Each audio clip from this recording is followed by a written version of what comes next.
Evening.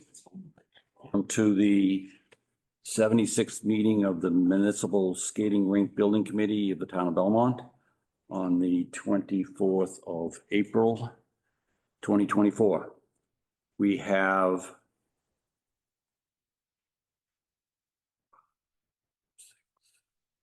seven members present and two online. Is that correct, Tom? That is correct. So we'll go around. Mark Haley, Chairman. Dante Mazzoli, Vice Chair. Anthony Ferrante. Tom Caputo. Anne Marie Mahoney. Sorry if you guys I didn't know if we were introduced yourselves. Sorry. Don White, CHA. Tom Kazunas, CHA. Anne Marie Mahoney, Building Committee. Danelle Long, Building Committee. Christian Bourne, TGAS. Jake, CHA. Mike Morrison, Skanska. Frank French, Building Committee member. Tonight we have a guest of Pat Bruce is going to talk to us a little bit as permanent building committee chair. Okay, so what we're going to do tonight primarily is discuss where we are on the budget and then talk about where we need to go. I'm going to start off with just giving everyone a large overview of where we are in budget based on numbers that came in on April 12th. And then we reconciled them last Friday and we've talked about them again today, but I'll start with going through some of those numbers. I should have had it on. I should have brought it up. Damn it.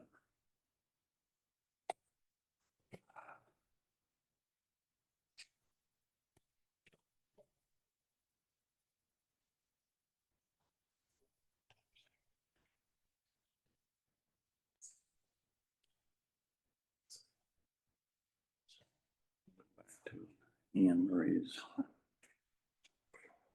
Don, do you have that comparison? You want the abbreviated one? Yes, abbreviated comparison. Okay, 1 second. I'll let you bring the different things up.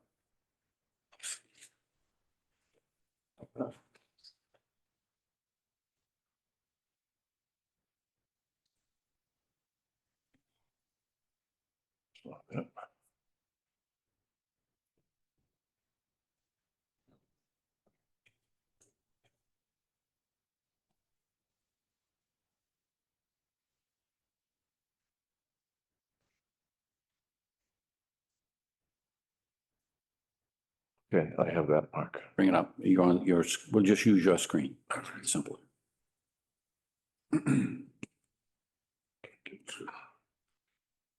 Closed.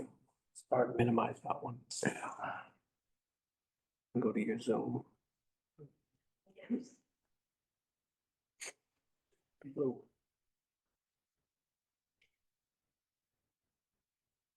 Technology is a wonderful Yeah. thing. It's brutal. Gotten really good at this shit I do all day. I see how good you are. I don't even know what type of meeting it is taking.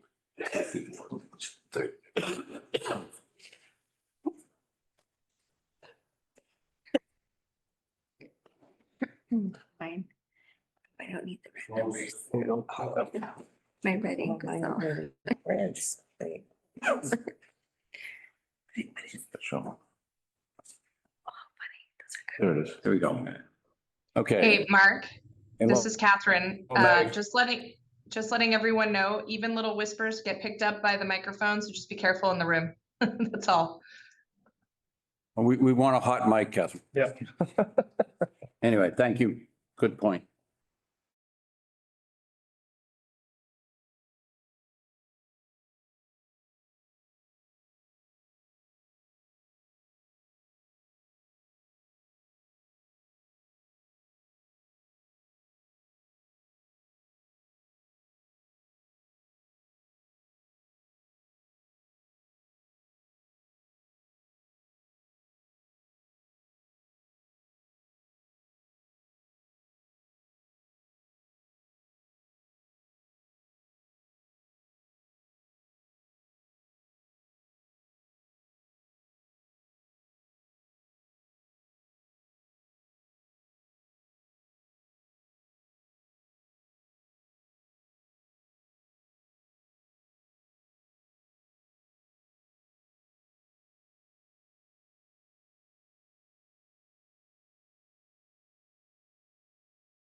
allowing the room to be unmuted.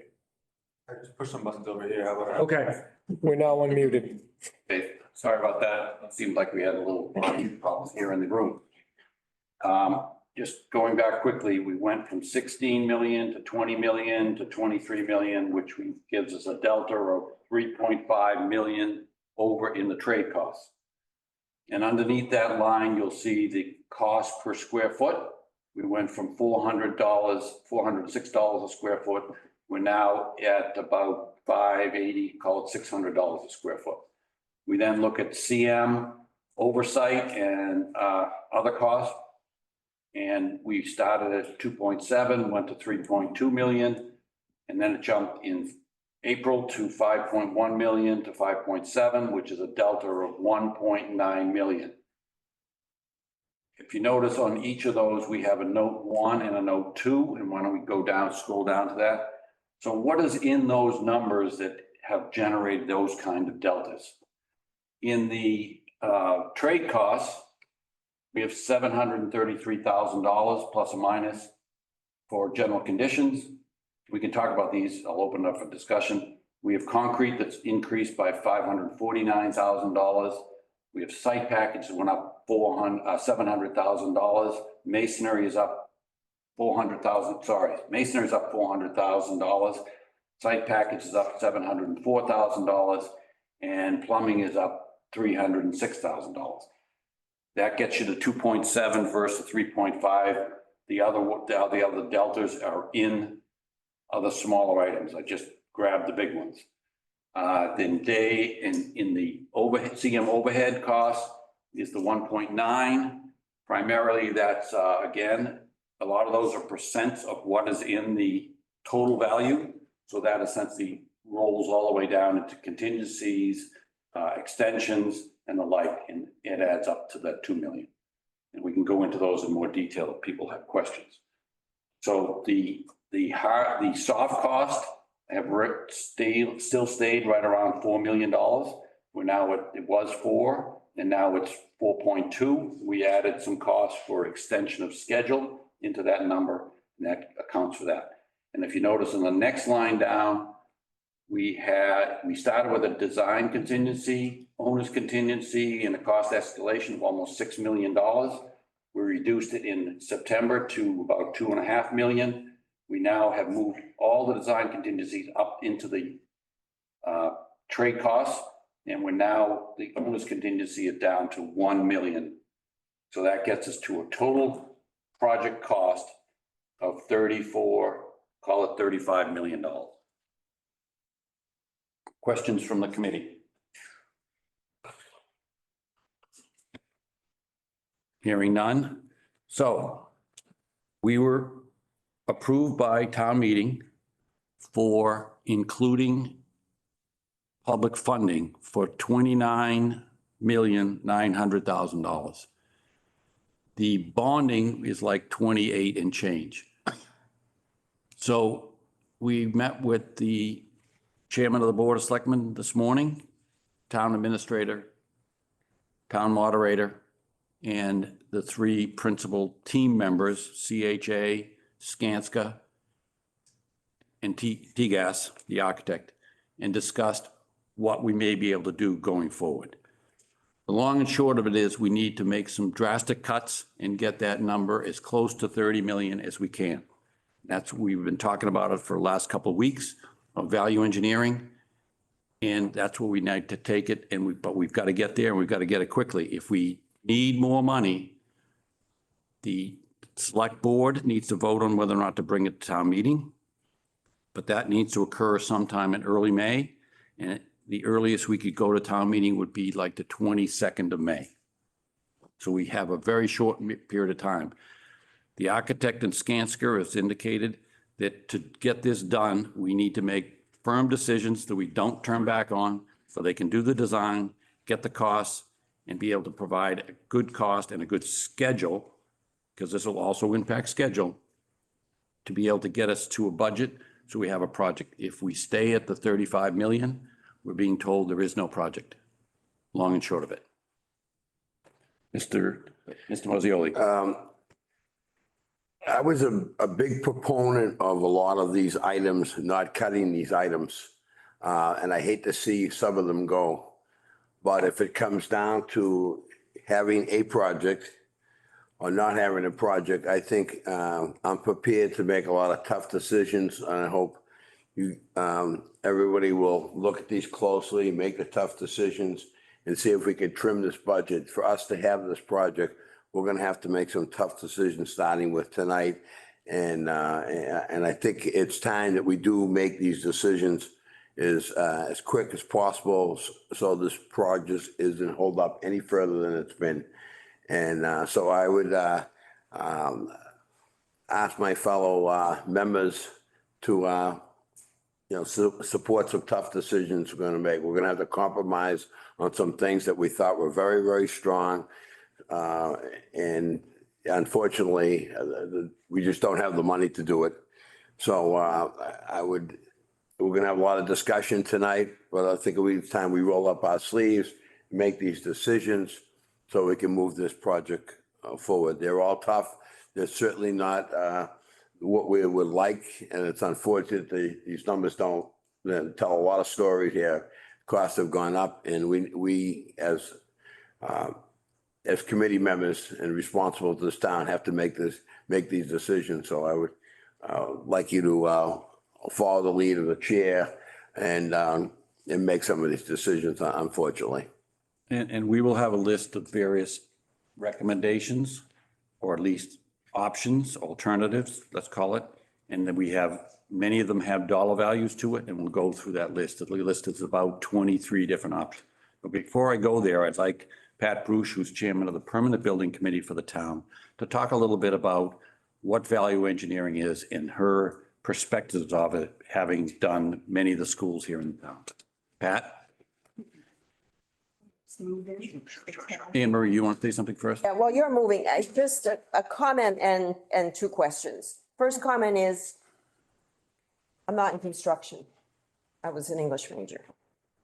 I just don't see how, as a percentage of this project, we can value engineer 5 million out of 30 million.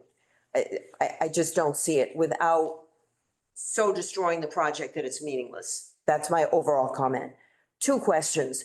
Where are we on the deadline for ordering the pre-engineered metal building? And have we put anything out on the street to bid? Are we now liable for anything that's already out there? Okay, we have a contract to buy the metal building, but right now it's on hold. So we could terminate that. We would owe them for maybe opportunity costs and their design costs. We have various packages on the street, site work, electrical, fire protection, and plumbing, but no commitments have been made in any of those. All the commitments we made is demolition. That's about it, Jim. Summary, correct. Pretty much. And we also have the ice package on the street, which we've got pricing back from. I'm trying to get as many of these packages on the street so we get actual market numbers to put in, but we don't have to pull the trigger on them until we know we have a project. Does that answer your question? That's, yes, because then that sets our time parameters for us for decision-making. But as Danelle always reminds us, is that as we delay, that costs us money also. Absolutely. Absolutely. It's costing Yep. all these people Correct. who deserve to be paid. Correct. Pat? Yeah, okay, so I've done overseeing projects for the town for the past 40 years. Most of them have been schools, but it's also included the town hall, it's also included the senior center, it's also included quite a few others, so it's not just that. Almost 100% of the time, I think 100% of the time, we've had to do VE. VE is value engineering. It's going through each and every item in the budget and seeing where you can find a way to cut and hopefully maintain your value. VE is also not necessarily a really bad thing. VE can make a project much better. It can make it tighter. It can force you to make some decisions and get what you want. What we suggest that people always do is you look at the project in three ways. You look at what you're required to have, which we call the needs. And that's mostly code issues. It might also be if you're a school, for example, you need a certain number of classrooms to teach the students, and that's kind of set in stone. Building a hockey rink, you need a sheet of ice. You need whatever you need for the game in terms of the sheet of ice. You need that square footage, whatever you want to call it. The next category is what you want. And that's different from a need. That's, the way I try to put it, well, and I'll do the third one. The third one is nice to have. And nice to have doesn't always have to be the first thing that goes. It usually is, but it doesn't have to be. So in the case of a classroom, for example, I'm doing the Wellington School. I need 5 first-grade classrooms. That's a requirement. That's a need. No option there. The want is I'd like them to be together. But that's not a need. I can have 2 classrooms on the second floor and 3 classrooms on the first floor, and the children are going to get taught the same material, and they're probably going to get the same education. So that's your want. So it's kind of almost a need, but it isn't a need. You can deal without it. And your nice to have is maybe the teachers would like to have doors between the classrooms so they can go walk back and forth or leave the room for a few minutes, have somebody monitor their classrooms. Another perfect example we have is high school. We have a wonderful, robust music program in Belmont. There's a need. The need is you have to provide space for the chorus classrooms, the band classrooms, the orchestra classrooms, and for the performance, whatever it's going to be. The want is you might like to have all of these separate. And the nice to have is, gee, they really wanted an orchestra pit. Well, there was no way in heck we could start off, or when we started VE, give them an orchestra pit. But we kept it on a separate list, and about a few months into the construction, I think, we felt comfortable enough that we had the $250,000 it would cost to do the orchestra pit. And so we approved that. We paid a premium, yes, because it was after the bid, but we actually got the nice to have there, which we thought the community would want. So that's just a way of looking at it. And it's kind of the way most building committees in town have looked at the project every single time. What's the need? What's the want? And what's the nice to have? When you're doing value engineering at this stage, it's really nice to start with a list somebody has prepared. And usually that's the team you have, the architect, the contractor, and the owner's project manager, who come up with things to trigger you, the building committee, as to what other things you might be thinking of.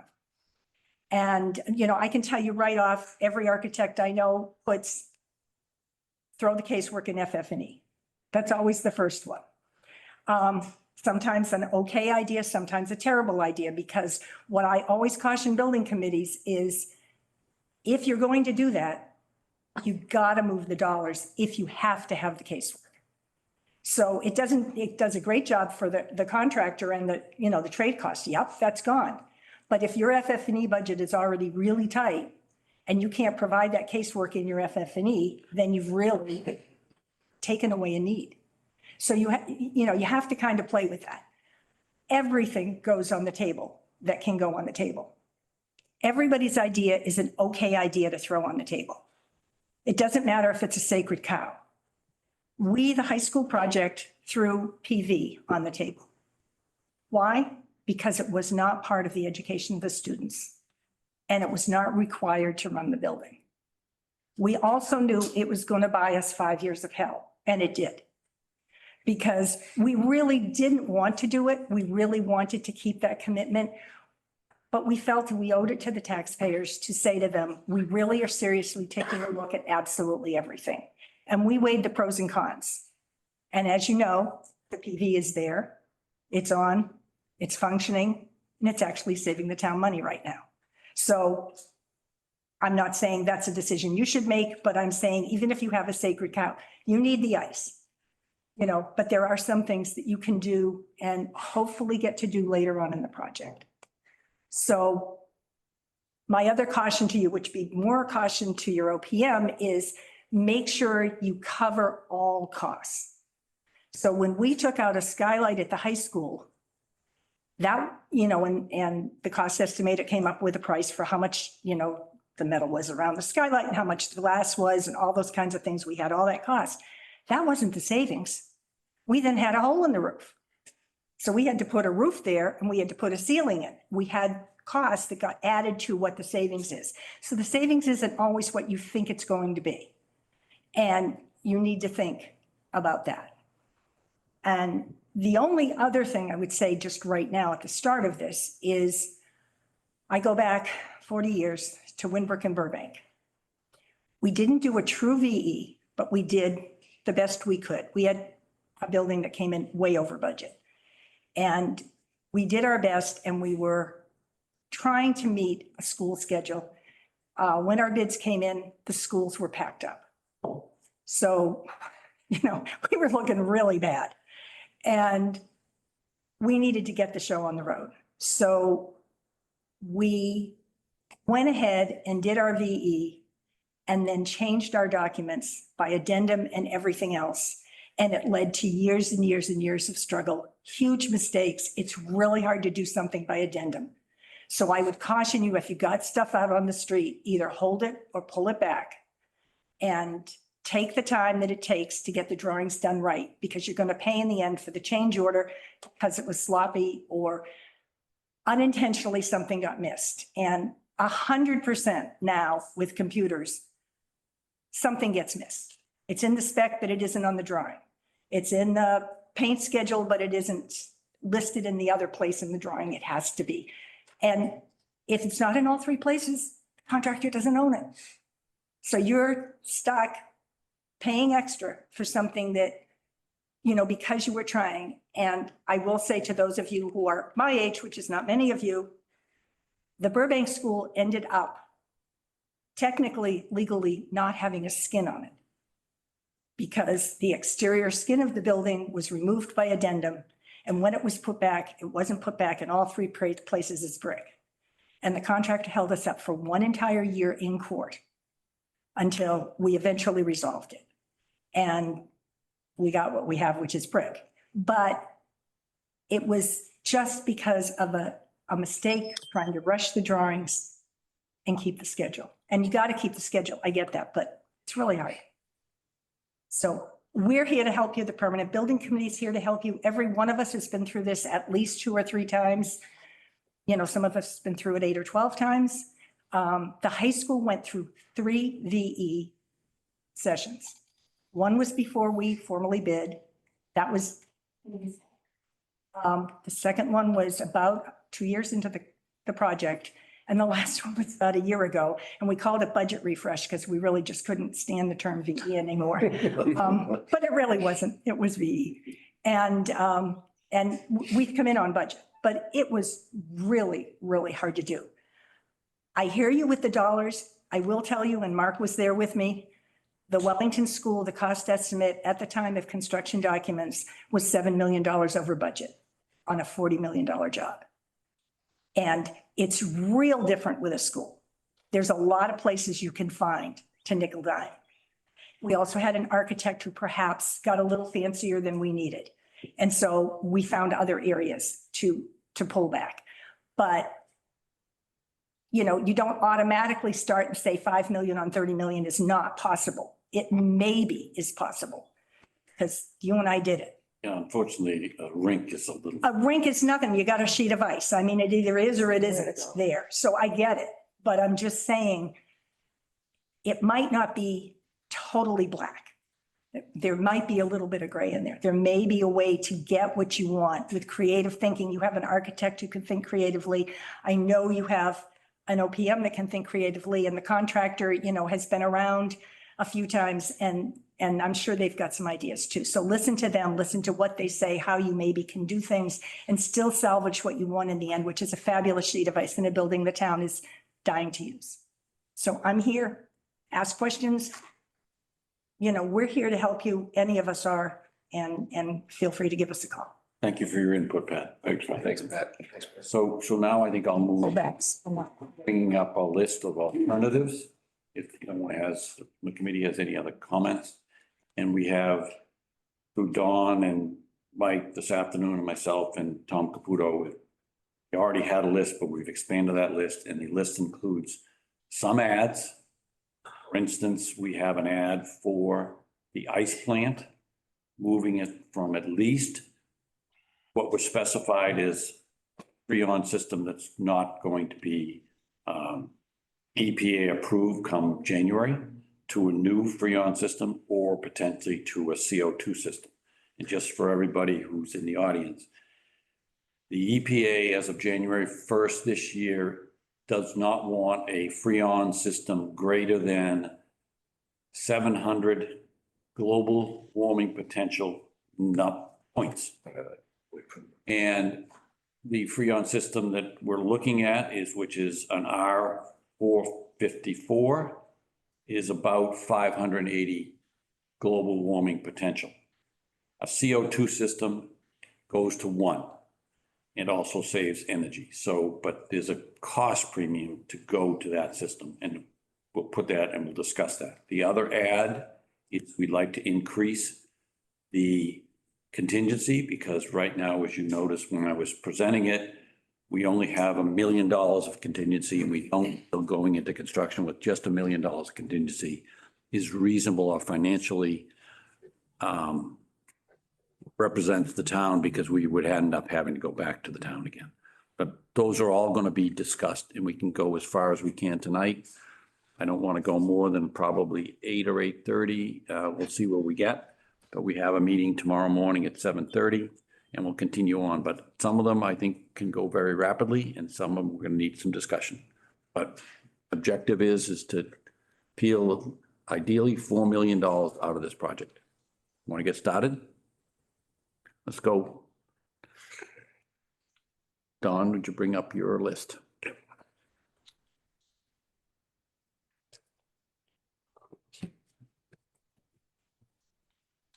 And as we get to some of these, we can ask Ted and Christian to be able to, in fact, I have your PowerPoint, so I can bring those up and share what it might look like if we get to those questions. Okay. Really, let's do these, Don, as 1A, 1B, and 2, because they're all interrelated. Go ahead. All right, so we've got a whole series. I'm just scrolling down to show that we've got quite a few items here. I've modified this spreadsheet. It's in Excel that we can start to run some cumulative totals on items that we agreed to. So the first 2 items are related to, and I'm going to shrink some of this so we can see more of the screen.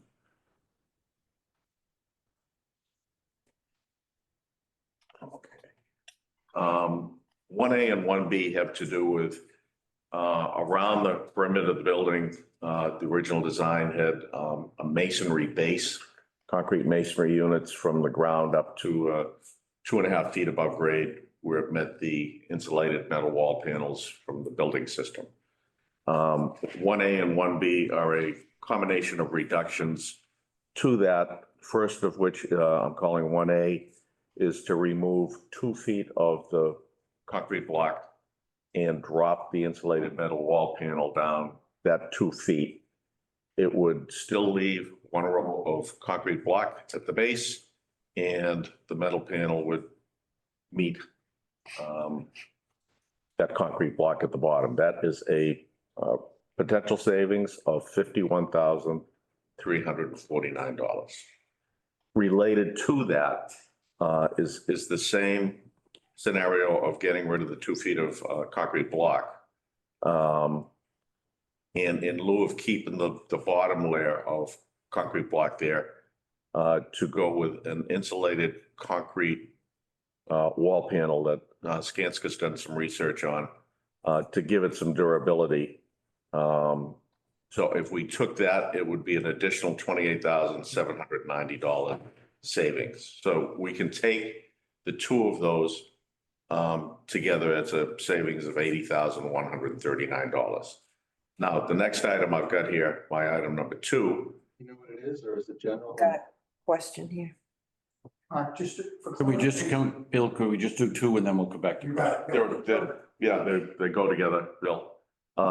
Alternate option number 2 is to, in lieu of bringing the insulated metal wall panel down to a lower elevation, it would be to use that insulated concrete wall panel at the original height of the bottom of the metal wall panel and bring that all the way down below grade to the concrete foundation.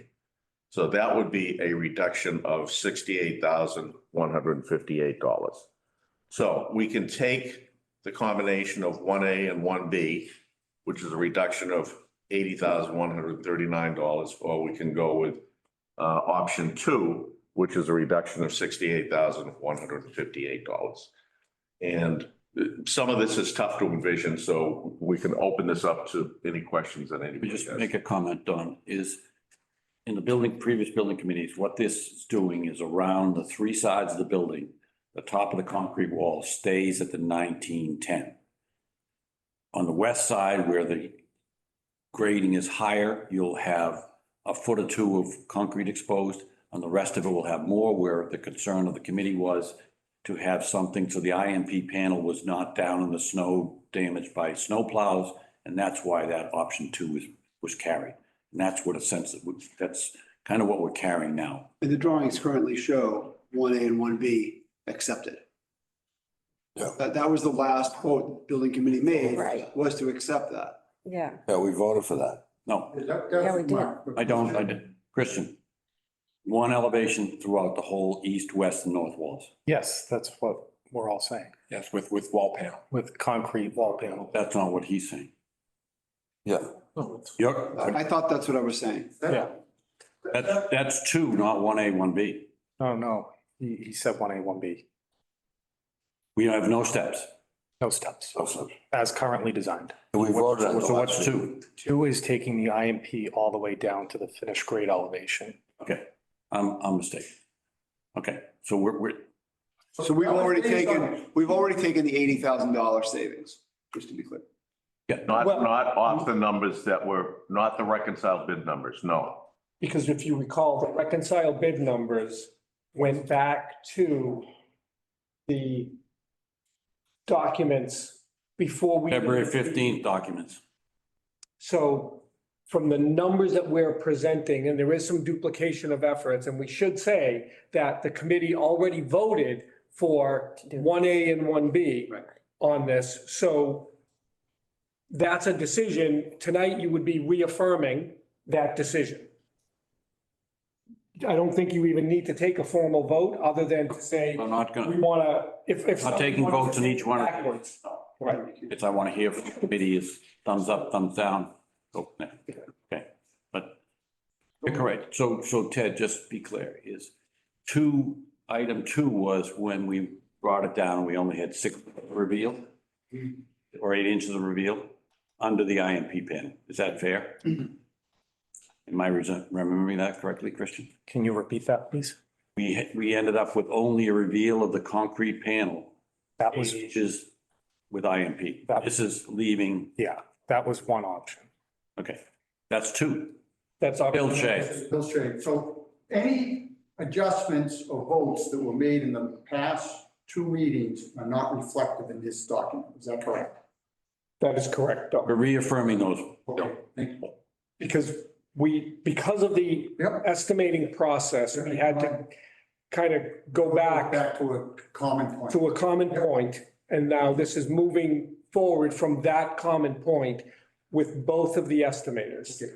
Because they couldn't do estimates on words. Yeah. And without having plans in front of them. But those savings are based on not T and H's estimate, it's based on Skanska's estimate. Correct. Just to be clear. Like, Morrison with Skanska, I just want to try to clarify what these options are. Option 1 was reducing the height of the wall panel to leave the 8-inch reveal. So this was taking and reducing them by 2 feet, so we didn't have the 3 feet around the building, we only had the 8 inches. Option 2 is doing that and switching it with the wall panel. 1B, I'm sorry. And option 2 was leaving the 3 feet and switching to the wall panel. The concrete concrete wall panel. Yes, so option 2 is what the committee voted on last week. I agree with you, Mark. So option 2, we kept it at 3 feet, right? We didn't want to lower it. We kept it at the same elevation. We're not stepping the wall and we're replacing the brick with wall panel. That's option two. Option one, A, was lowering it, which the committee reviewed and didn't really feel was appropriate at the time. So I just want to clarify what these represent. These are from our estimates. I want to make sure we're all saying the same thing. So. Which was my understanding. $68,000 to $80,000. Correct. If we go and we lower the wall panel, if we lower the wall panel to the 8 inches, which is what we discussed and the decision was made last week, there's an opportunity, as Jim mentioned, for additional savings around the $28,000. But we told the guy 2 weeks ago to make the panel per number 2. I'm just telling you what these numbers represent, Bill, but That's what we told. You're correct. Thank you. So, Anthony's better. Yeah, I just want to make a quick point. This is Anthony Ferrante. So number 2, the reason we chose it was in part due to Dave Blazon's concern that the plow blades had hit it. So that's why we chose it. correct. That's correct, Andy. Yeah. Especially on the fire lane and the north side. Right. So So 1 second. Is Roy on hand up or Roy is just? No, that's a mic, that's a mute. Fine. Dante. So a little bit confusing, so to clarify this one more time, we voted on 2. We did not vote on 1 in A and B. Is that what, basically what we did? That is Okay. Those two. Does everybody understand that? I mean, tell you the truth, I got a little lost on that one myself, so. Are we gonna stay with that measure before we move on to more confusing things? So is that how we're gonna stay with it? Or we're gonna vote on each one of these as we go while they're fresh in our head, or are we just That's gonna? why I took 1A, 1B and 2 at the same time because it's all one issue. Okay, I would recommend we stay with 2 that we confirmed.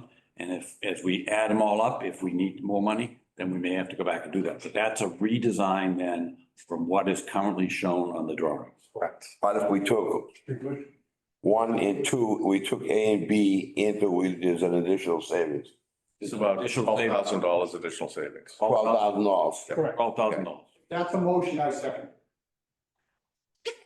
Okay, we're not gonna vote on, we're gonna just go through it. What I want to do is get objections. We should go a different direction, okay? If not, we're gonna be voting here all night. All right. Can I make a comment just as a thought? Go ahead. Yeah, right. So Tom Caputo, when we did this, and Pat will remember this, when we did this at the high school, one of the things that we did was I think called them 1, 2, and 3, if I'm not mistaken. 1 was things, actually, a bunch of people will remember, right? One of the things we say we definitely want to take out. 3 were things we were like, no way, we're not taking that out. And 2 was, yeah, don't really want to, but like, let's put it on the maybe list and we'll circle back to it. I don't know if that's a useful process as we go through, but I think some of these we're going to say absolutely no, and some we may say, all right, we're going to have to circle back. It would seem to me like the 1-2 combination would be that like, we might have to circle back to it, but let's sort of note it that way. But what is the cumulative total of accepting all of these? We just, We're not there yet. but of all of these items, is it? Well, you can't 1.5 take all of million? them is the point. Like we just went through one where it's this or this. What I'm gonna do is as we go through these, We're running. plug that number in. No, I hear you. I was just trying to, I was trying to get to that this afternoon too, Ted. I never got for there. $3 million.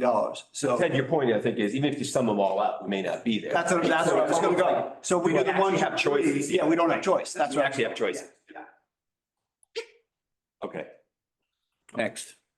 All right, what I've got is option number 3. Remove the tapered roof insulation at the low roofs on the north and the south sides of the building and go with a standard thickness, uniform thickness insulation. What this allows us to do is use the structural steel below it, the roof steel, to slope and carry the water to the drains. So there's really no impact functionally, aesthetically, but by getting rid of the tapered insulation, which is extremely expensive, we've got a savings of $91,056. If there's no objection, we'll take that. And to Tom Kazunas, to Pat's point earlier, this is part of the VE exercise where you go through and there are savings opportunities that can be taken that are a good thing. We're not affecting program. We're not affecting the insulation characteristics of the building. We're not affecting aesthetics.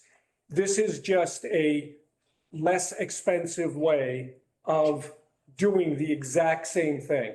And even if we did not need the money, this is something that we should do anyhow to be fiscally prudent and fiscally responsible. Correct. Not hearing any objections, move on to number 4. Okay, I just have a point here. So we can, I think the intent is so we make some of these decisions. Aren't we better off to address each one of them and see if we can come to a consensus on these so we can get them off the table, the more confusing or controversial ones, we can spend some more time discussing. But isn't it important, like it seems like that, to me is a no-brainer. It's $91,000 in savings and it can come right off the table right now. The easy ones are in the first part of the list. Okay. We've sorted them that way for Okay. you. Perfect.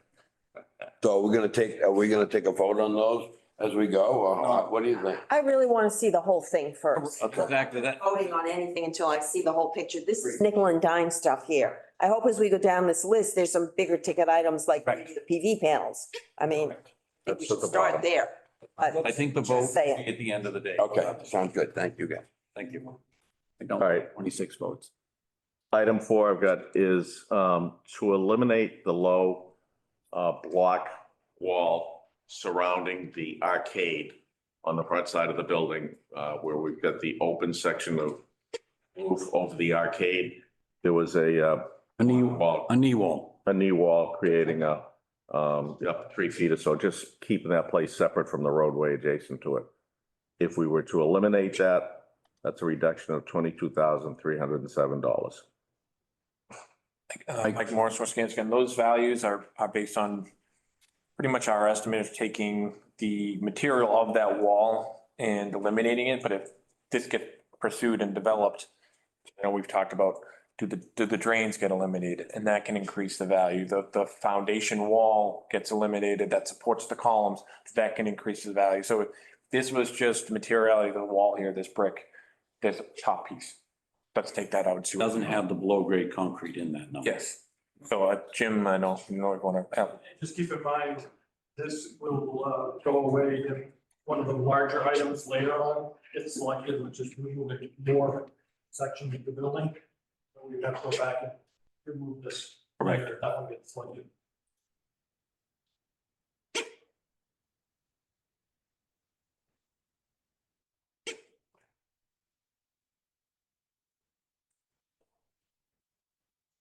Okay, next item number 5 is all the concrete block walls inside the building have what is called a ground face architectural finish to it. It's a nice appearance to that block. If we were to delete the architectural block and replace it with a standard concrete masonry unit, CMU, and paint it, that would be a reduction of $26,153. There's no difference functionally. It's an aesthetic thing. There is a repaint job needed on the concrete block walls every so many years, but it's savings that doesn't change the functionality of the space. How high is the wall, like 8 or 10 feet? Very. Yeah, they go to deck, different. Assume, Bill, it's like the locker rooms and things like that. So Chairman recommends accepting that reduction. Yeah, unless we have an objection mark, I'm just going to plug the numbers in, just so we see where we're getting to. Correct.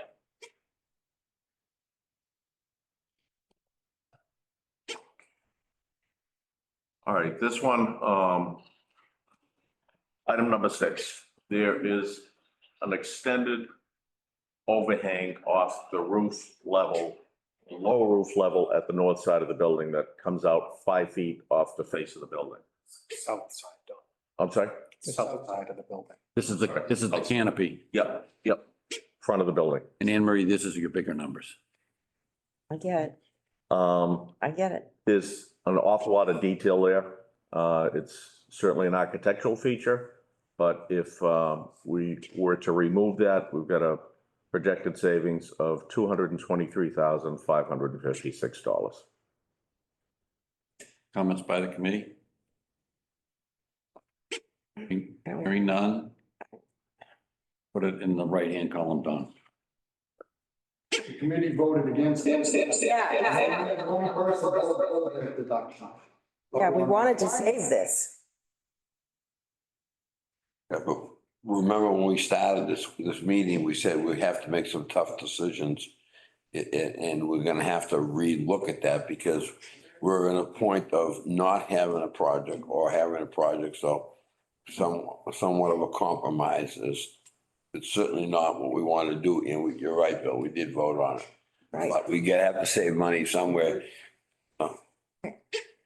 Danelle, Danelle, for a few of these items, does it help the process to be able to put the number 1, 2, 3. It was two, whatever it was, but asterisk? Like, can we put an asterisk with this one? And there might be 2 or 3 others that we get through the list and then we see where we're at the bottom to Right. allow us to. So just help me out, Specimen. before, one was one definitely take it out. were things we definitely took out. 2 were things that we were kind of putting on the list to take out, but 3 was no way. and 3 was, we're not, no way we're gonna. Maybe this is a 2. And the 2 was one we circled back to. And like Mike Morrison, we also had another, I don't know if it's 4, I don't remember 4, but we had another list of items that were things we could take out, but that could come back later. Some things you take out, and if you don't put them in now, that's very challenging to put back. And there are other things if you take out the package, because they're can easily be put back later. So that sometimes that weighs out in a decision-making process. We can do that. So this is Anthony, just as a, Go ahead. I've kind of changed my mind on all this. So if we're going to stick within the budget, are we basically, in order to come anywhere near that, talking about the plain metal box? Yeah. Because if we are, then we can just get $4 million out, we're gonna get to a plain metal box. Okay, then all this comes out. It's, I mean, that makes it real easy. So I wanted to start there because if that's our goal, then anything that's not a square metal box just comes out. I don't like it, but if that's what we have to do, we'll do it. But let's put a 2 beside that maybe we come back and revisit it. And get to the bottom line. But Anthony, you're right on. Yeah, I just figured that makes the discussion easier. All right, the next 2 are related, 7A and 7B.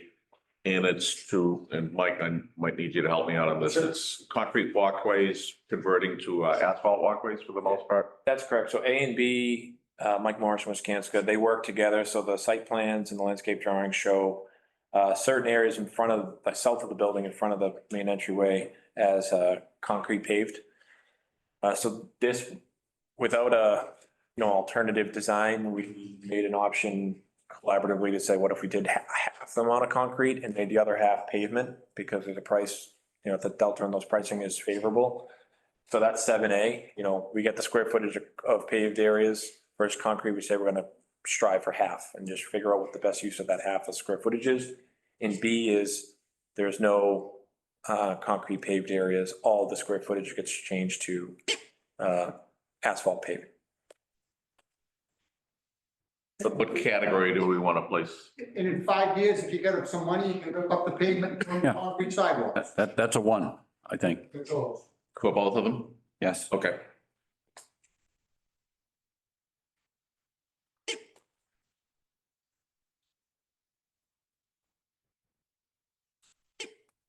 Is there still, sorry, just to clarify that, would there still be some concrete right in front of the sort of the threshold, let's say doors and? Everything is asphalt. If we take both A and B, everything is asphalt. This is one where I might throw the back to T-gas and say, is there a 90% version of this? Where you keep. So I would say that when we're getting closer to the end of the project, assuming it moves forward, then we would take that right as we're getting ready. Paving is one of the last things you just make. If we can find a way to do an apron or something like that. An apron, yeah, that's where I was looking for, like an apron or something, just to, because at some point it could be short. 1/4. Yeah. So this is- Exactly. Right. This is one of those that is the 4. We're taking it, but could go, some portion of it could go back in if there's cash. Yep.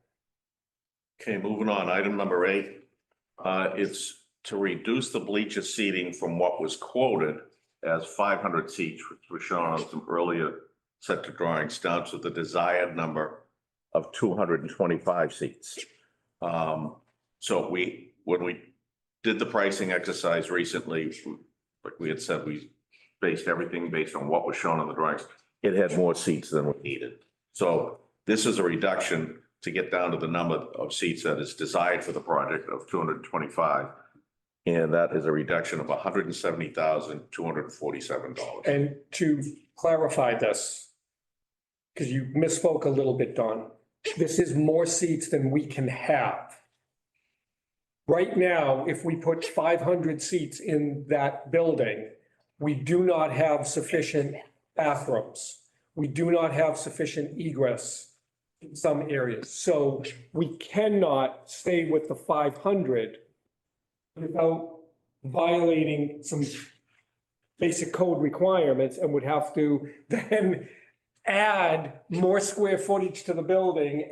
So this is really should be clarified as and categorized as correcting a clerical error and not a reduction of seating capacity. Exactly. Correct. Right. Okay. Just Okay, I've factored that for in. the public. Yes, no, absolutely. Item number 9 is to eliminate the purchasing of a new scoreboard.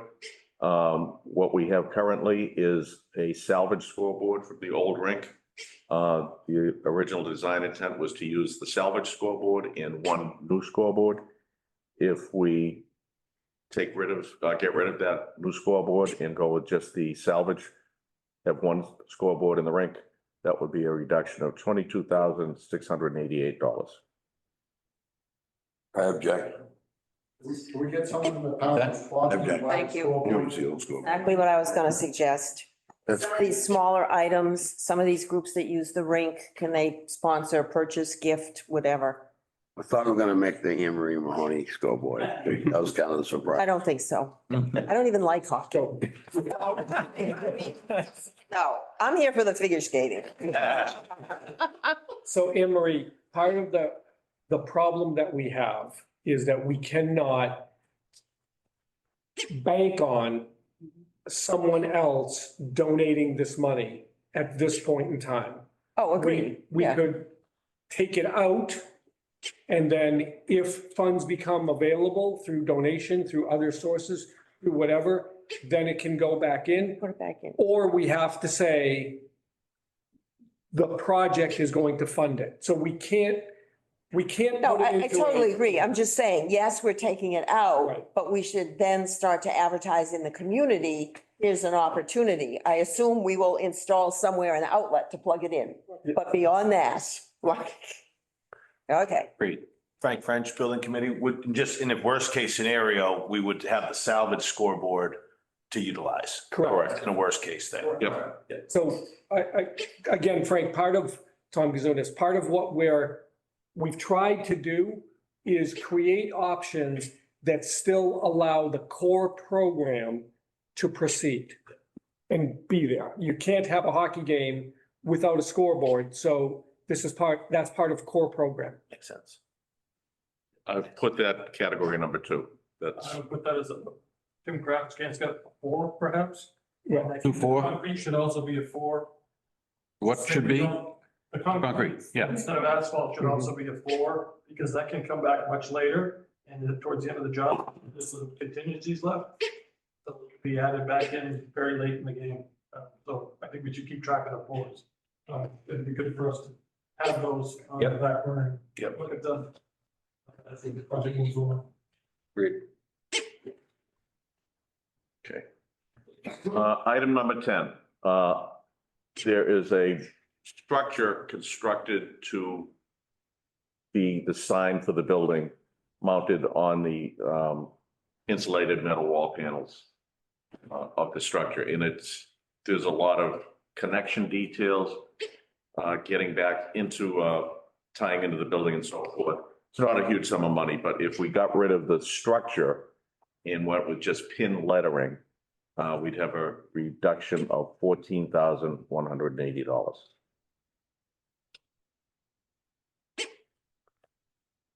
Yeah, we voted to accept that I think we accepted a lot of time. Yeah, I agree. There are a lot of these. We should just look through them. Yep, go through it. Is that a 4 also?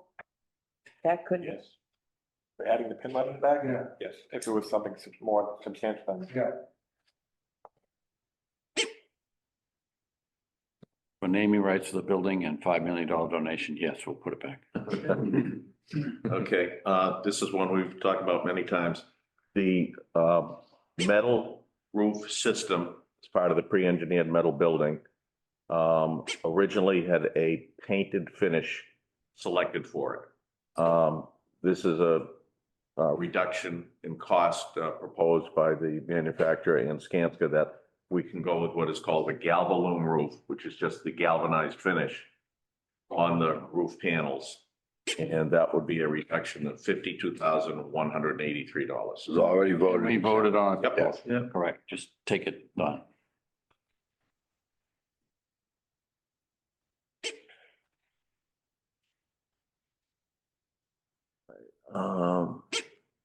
Next item is number 12. It's to remove the translucent wall panels currently shown on the drawings on the east elevation and the west elevation. They run roughly the length of the ice sheet, 4 feet high. And if we got rid of both the east and west windows, that would be a reduction of $187,178. So this was voted on the last time to include the windows. T-Gas recommended that we raise those up to within 1 foot of the ridge line of the roof. We've now found out that the IMP building people are saying that's a redesign and delays the buying of that building. If anything, we want to stay in the same location, Mike, is that fair? Yes. So there's no more engineering, but there still may be a delay in getting the building. But I think with all these value engineering, I'm not sure that that's the end. But I think this is one the committee has to, they voted for keeping them in, but we put it on the tape, back on the table to say, this is a big number. So maybe this is a yes with a 3. Tom, is that what you? This would be a 2, because you can't do this after the fact. This is a, That's correct.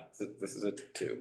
I would challenge that it might be a 4 as well. Mike, I think we should reach out and ask, because the discussion was it was gonna be a field install anyway.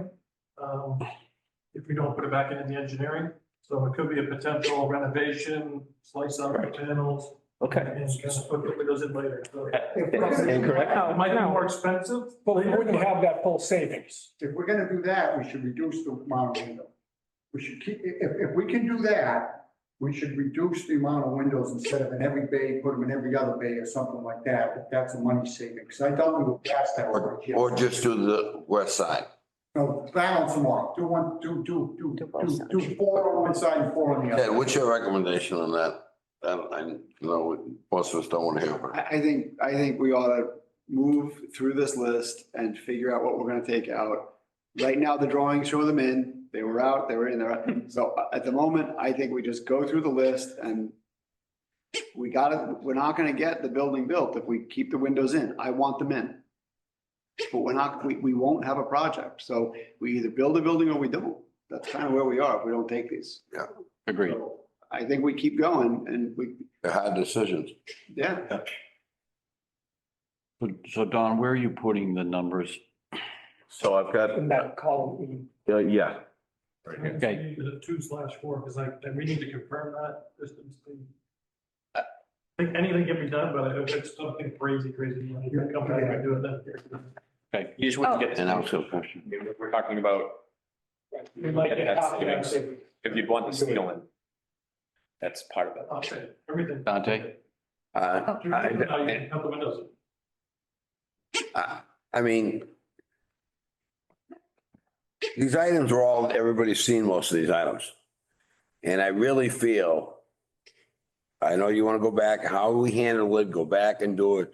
But 2, 4, 3, 1, we've already done this exercise. It's time for us to make decisions on these things. I really feel, based on sitting on the meeting today, and about the money and how I preface this conversation before the start, we have to make some decisions.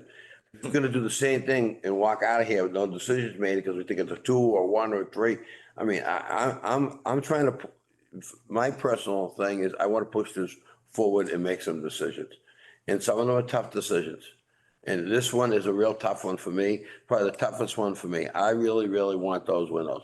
But based on hearing what the numbers are, and we don't have the money, well, I want a Porsche too, but I'm gonna drive a Volkswagen because I'd rather have a car without not having any car. And so so I'm not a real big proponent of all these numbers, and we're going in circles and we'll go back to it because we're gonna do the same thing again. This big circle, we just keep going around and circling the wagon. And it's time for us to make the decisions. It's time. It was time before. It's still time now. Yeah, I'm sorry to be, rebel without a cause here, whatever. But I mean, I think it's important that we make these decisions. Put numbers here again. We already did this. This is like deja vu from like 3 months ago. So Muzz, Tom Kazunas. One of the advantages of at least putting a number 4 next to it is if by some chance, I'll use that word, okay, that towards the end of the project, we have funds left over, or if a benefactor comes forward with, I'm gonna use a pie in the sky number, $5 million, then we want to look at the things that can go back in regardless of the decisions that have been made, because some of them are a point of no return. You can't go back ever once you make this decision. These 4s, we're saying you can go back up until the 11th hour. That's the only difference. Okay, and I appreciate that. But if we're asking Skanska to order a metal building, doesn't he have to tell the metal building windows are in or they're out? We're gonna reframe them after we build it. We're gonna cut the metal out and put the windows in because we found this money after. This is one of these decisions we have to make, and it's not one I want to make. I'll tell you what, I was a strong proponent to this, sitting at the meeting table saying, guess what? We might have this much money, but we don't have this much money. So how do we get to that point? And it's making decisions. It's not, I'm glad and I appreciate the 4. If we found the window, but if someone told me to put the windows in is gonna now, that was $175,000, is now $350,000 because now we have to reframe the metal frame, to cut the metal out, stuff like that, then I'm gonna walk away from that decision. But not making decisions, we need to make decisions. And I'm just gonna tell you, I'm gonna keep pushing that because it's gotta be done. This whole process is bogged down because we're not making decisions, and it's time to make decisions. When it goes into that column, we've made a decision. It's just they're saying if they want to relook at it later on. We're not going to get, with everything I looked at today, we're not going to get to the 3 million unless we take almost all of them. All right? Right. Can I just? Please. Go ahead, Bill. All right, Anne Marie Mahoney. With all due respect, Muzzy, I'm glad you've seen this stuff. For some of us, this is the first time we're seeing these numbers. And so we're trying to make decisions on the fly with no cumulative effect. And these are permanent decisions. Let me tell you, you take this out now, it doesn't come back. I've been through that with the Chenery. We took the stairway out. Maybe it'll come back. Maybe it never comes back. It's not happening. And there are trade-offs. Okay, we take the windows out. What's the ripple effect of the electric bills? And are we adding interior lights? Because now we have a dark building with no windows. I get that we have to make decisions, but some of us are just seeing this stuff now for the first time. I appreciate it. And I really resent having to do this on the fly. Okay. Because we're taking apart in a building that we've spent more than a year designing, and all of a sudden it's, oh, whoops, we're $5 million over. In respect to that, then maybe we do take a breath, go through these and be prepared to go back tomorrow and make these decisions. Could you sleep on these?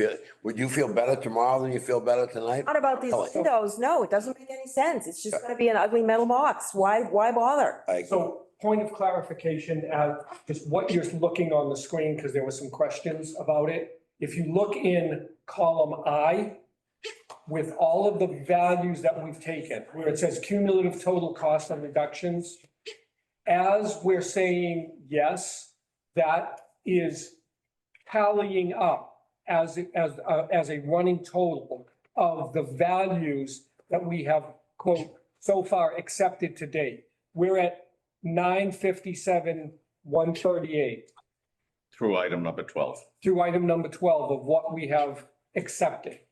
So we're just under $1 million of the 4 that we're looking to achieve. Just to help to put things and keep things in perspective for everyone. So does Anthony, just to Anne Marie's point, that's great, but we see down to 14. So what, we're making these decisions without even knowing what's down the list and where we are. Exactly. I think that's her point. But I've resigned myself to building an ugly, not a block, so. I gotta live across the street from it. You know, people are not gonna be happy when they see. I get it. And if I could jump in, Danella, I would like to look at this particular item in reverse. I would put a number 1 where I would leave this in, and I've been tracking column I this whole way down.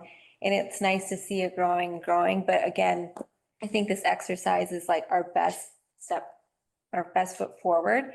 And we might find that we can only come up with 2 million of the 4 or 1.5 of the 4.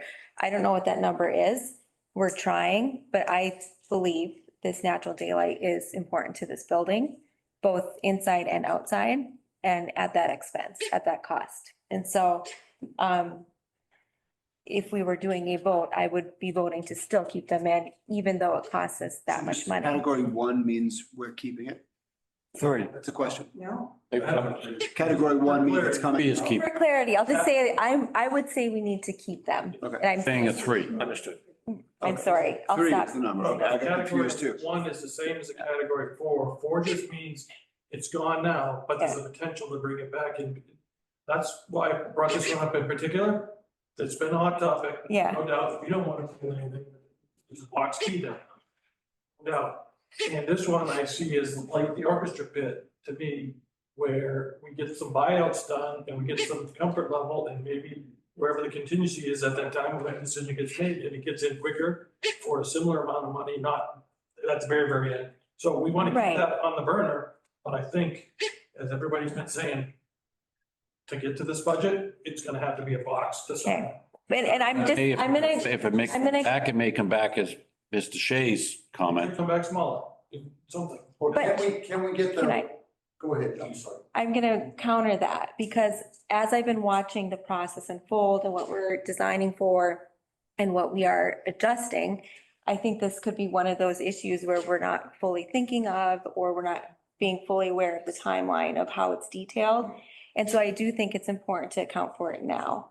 And so I'm just saying, through this process, I think this item for me, I would prefer to still see it in. And then the option to take it out is how we're addressing it at the end of this. So I don't know what else to say. I think it needs to remain, but. Bill Shea, can they build this with framing for future windows? We See, add, this is part of the question that Jim is suggesting, Jim is suggesting that we can cut them in later.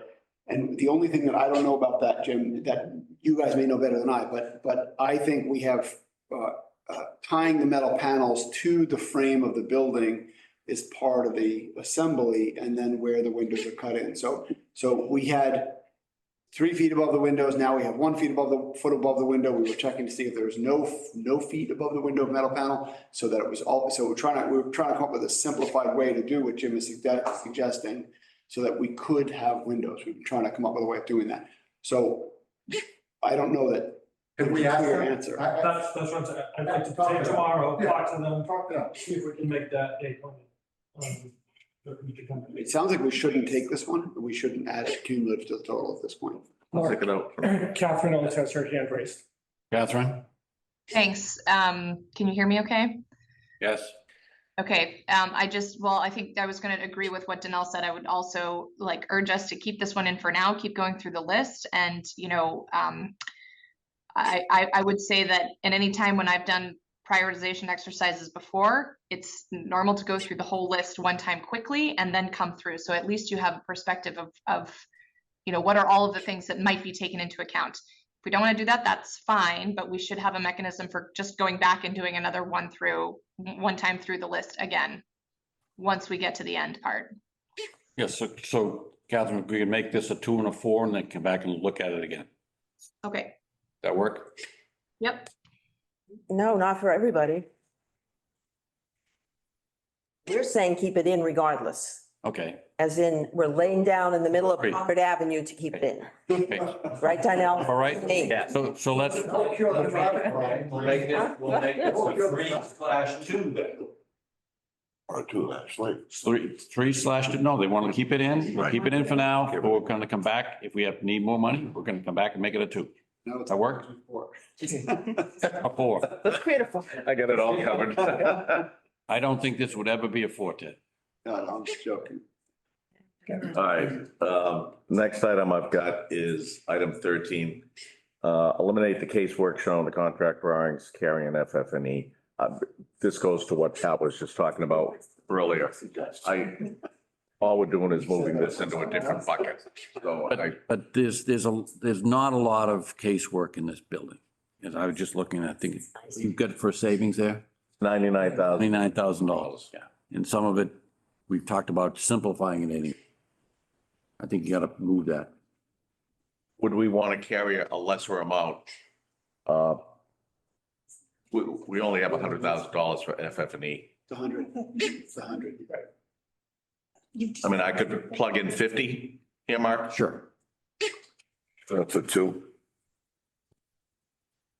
But is this a reduction of FF&E or is this a shifting? It's a reduction of scope. Because if we're just shifting from one budget to the other, we are not changing the bottom line. Right, because the overall budget includes 100K of FF&E. Right. Period. So if we're, What we're saying is we're going to simplify the 99 and build it for 49. we're gonna make it less. Correct. Okay, It's what we talked about the other day, is we don't need. so this should be rephrased on to reduce casework. Yep. Carried in FF&E? No. So we're gonna This keep is a reduction of casework. What, we need to define what that is, Mike. We're gonna design to a budget for casework. We're going from 99 to 50. Have we looked at FF&E? I mean, 100K is not a lot, but there's also not a lot of FF&E required per se. Has anyone looked at that to see if there is efficiency in the FF&E line? Independent of the casework question. I'm guessing that isn't enough. Not that much. Anyways, okay. What you throwing in there? Yeah. And seats and tables and. Right. To answer your question, it depends on if we take some of the other cuts further. Right, and move the lobby. We lose the lobby, we get rid of all the seating and Oh, tables, right? So that's Casework in the FF&E. FF&E. So you don't. The scoreboard could in theory be funded through FF&E, but All right, next item I've got, item 14 is we have the lockers that came out of the white field house. The intent is for those to go into the dressing rooms, the locker rooms. They are in pretty good shape. Skanska had carried a sum of money to paint these. If we don't paint them and install them as is, there's some scratches on them, they still are in good shape. It would be a reduction of $24,503. We sell them as antiques. No, we need them. They have to go back into the building. So They're gonna have some scratches on them. it's an aesthetic. Not, They work. right. The need is there. You're buying a new used car. Right, right.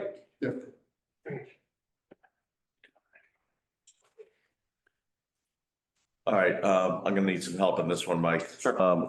We've got a line item called the temporary dehumidifier, which is a piece of equipment that Skanska had carried in their original budgets.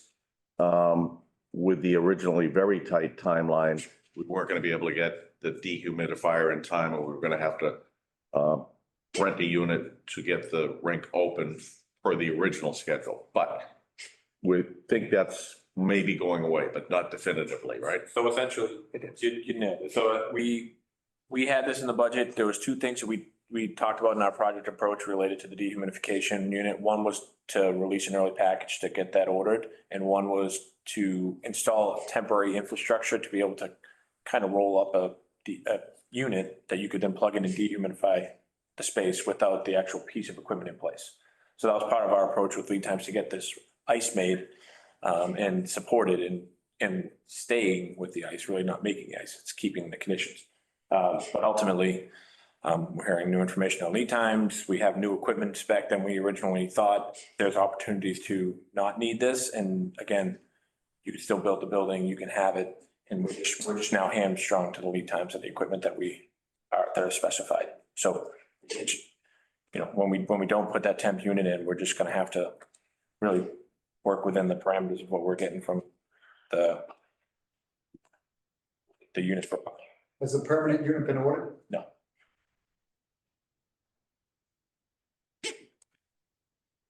Is the lead time of some of these items becoming more available because Yeah. past the pandemic process? Yeah, so we are seeing some improved durations, but until we get a contractor on board, we know the exact manufacturer that we're going with and speccing, there's always a risk we can come and. When does this piece of equipment need to be ordered? How is it procured? Procured through the HVAC Refrigeration. refrigeration. So isn't this a nice ticket item for 250,000 we can do without? I mean, we're talking about painted locker rooms for 24 grand, guys. Can we grab this 250,000? Just a question of timing that we can Okay. make the procurement work on time. Right. Totally agree. Yeah, that's Seems like a no-brainer. Take it out. Take it out. Yep. Okay.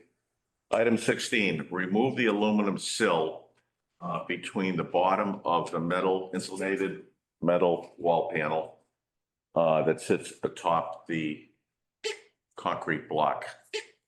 And that is a reduction of 31,766. This is more of an architectural feature, I believe.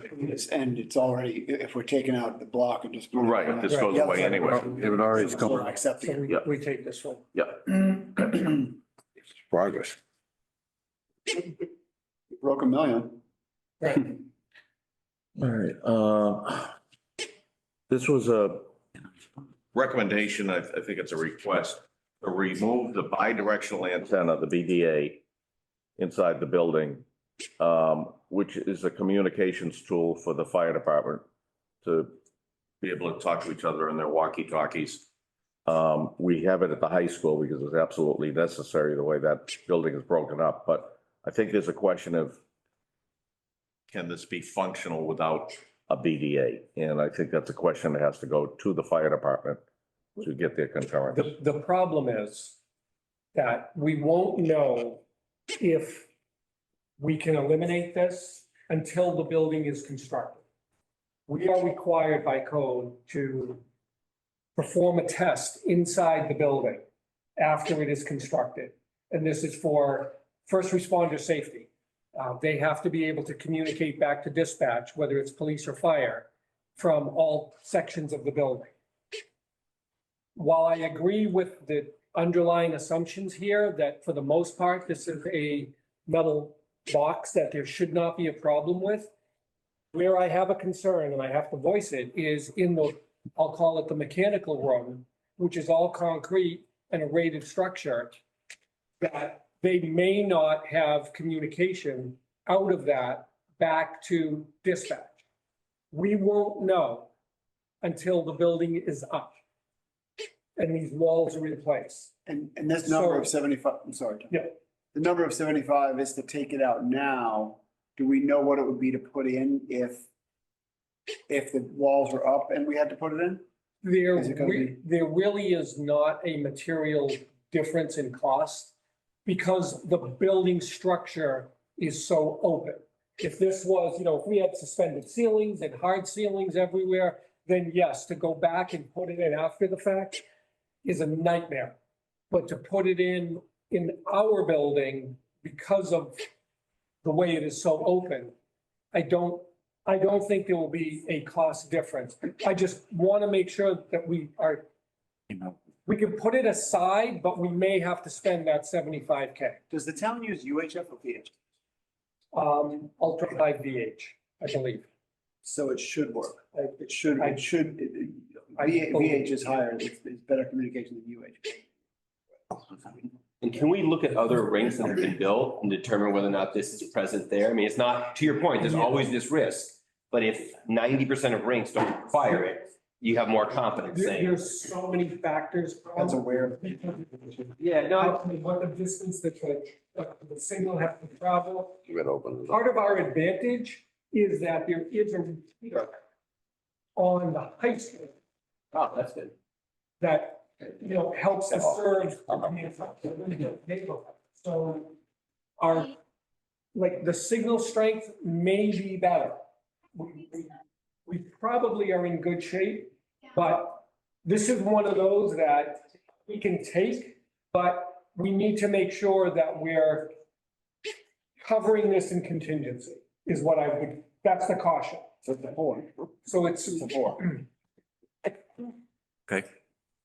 Is there any way with a direct phone line work? Can you put a phone, it has to be radio. Bill, this is the first responder With the in the mask, building, with the mask on. having a mask on or a police officer in the building, and they go down, Got it. or they need, assistance, nobody can hear them.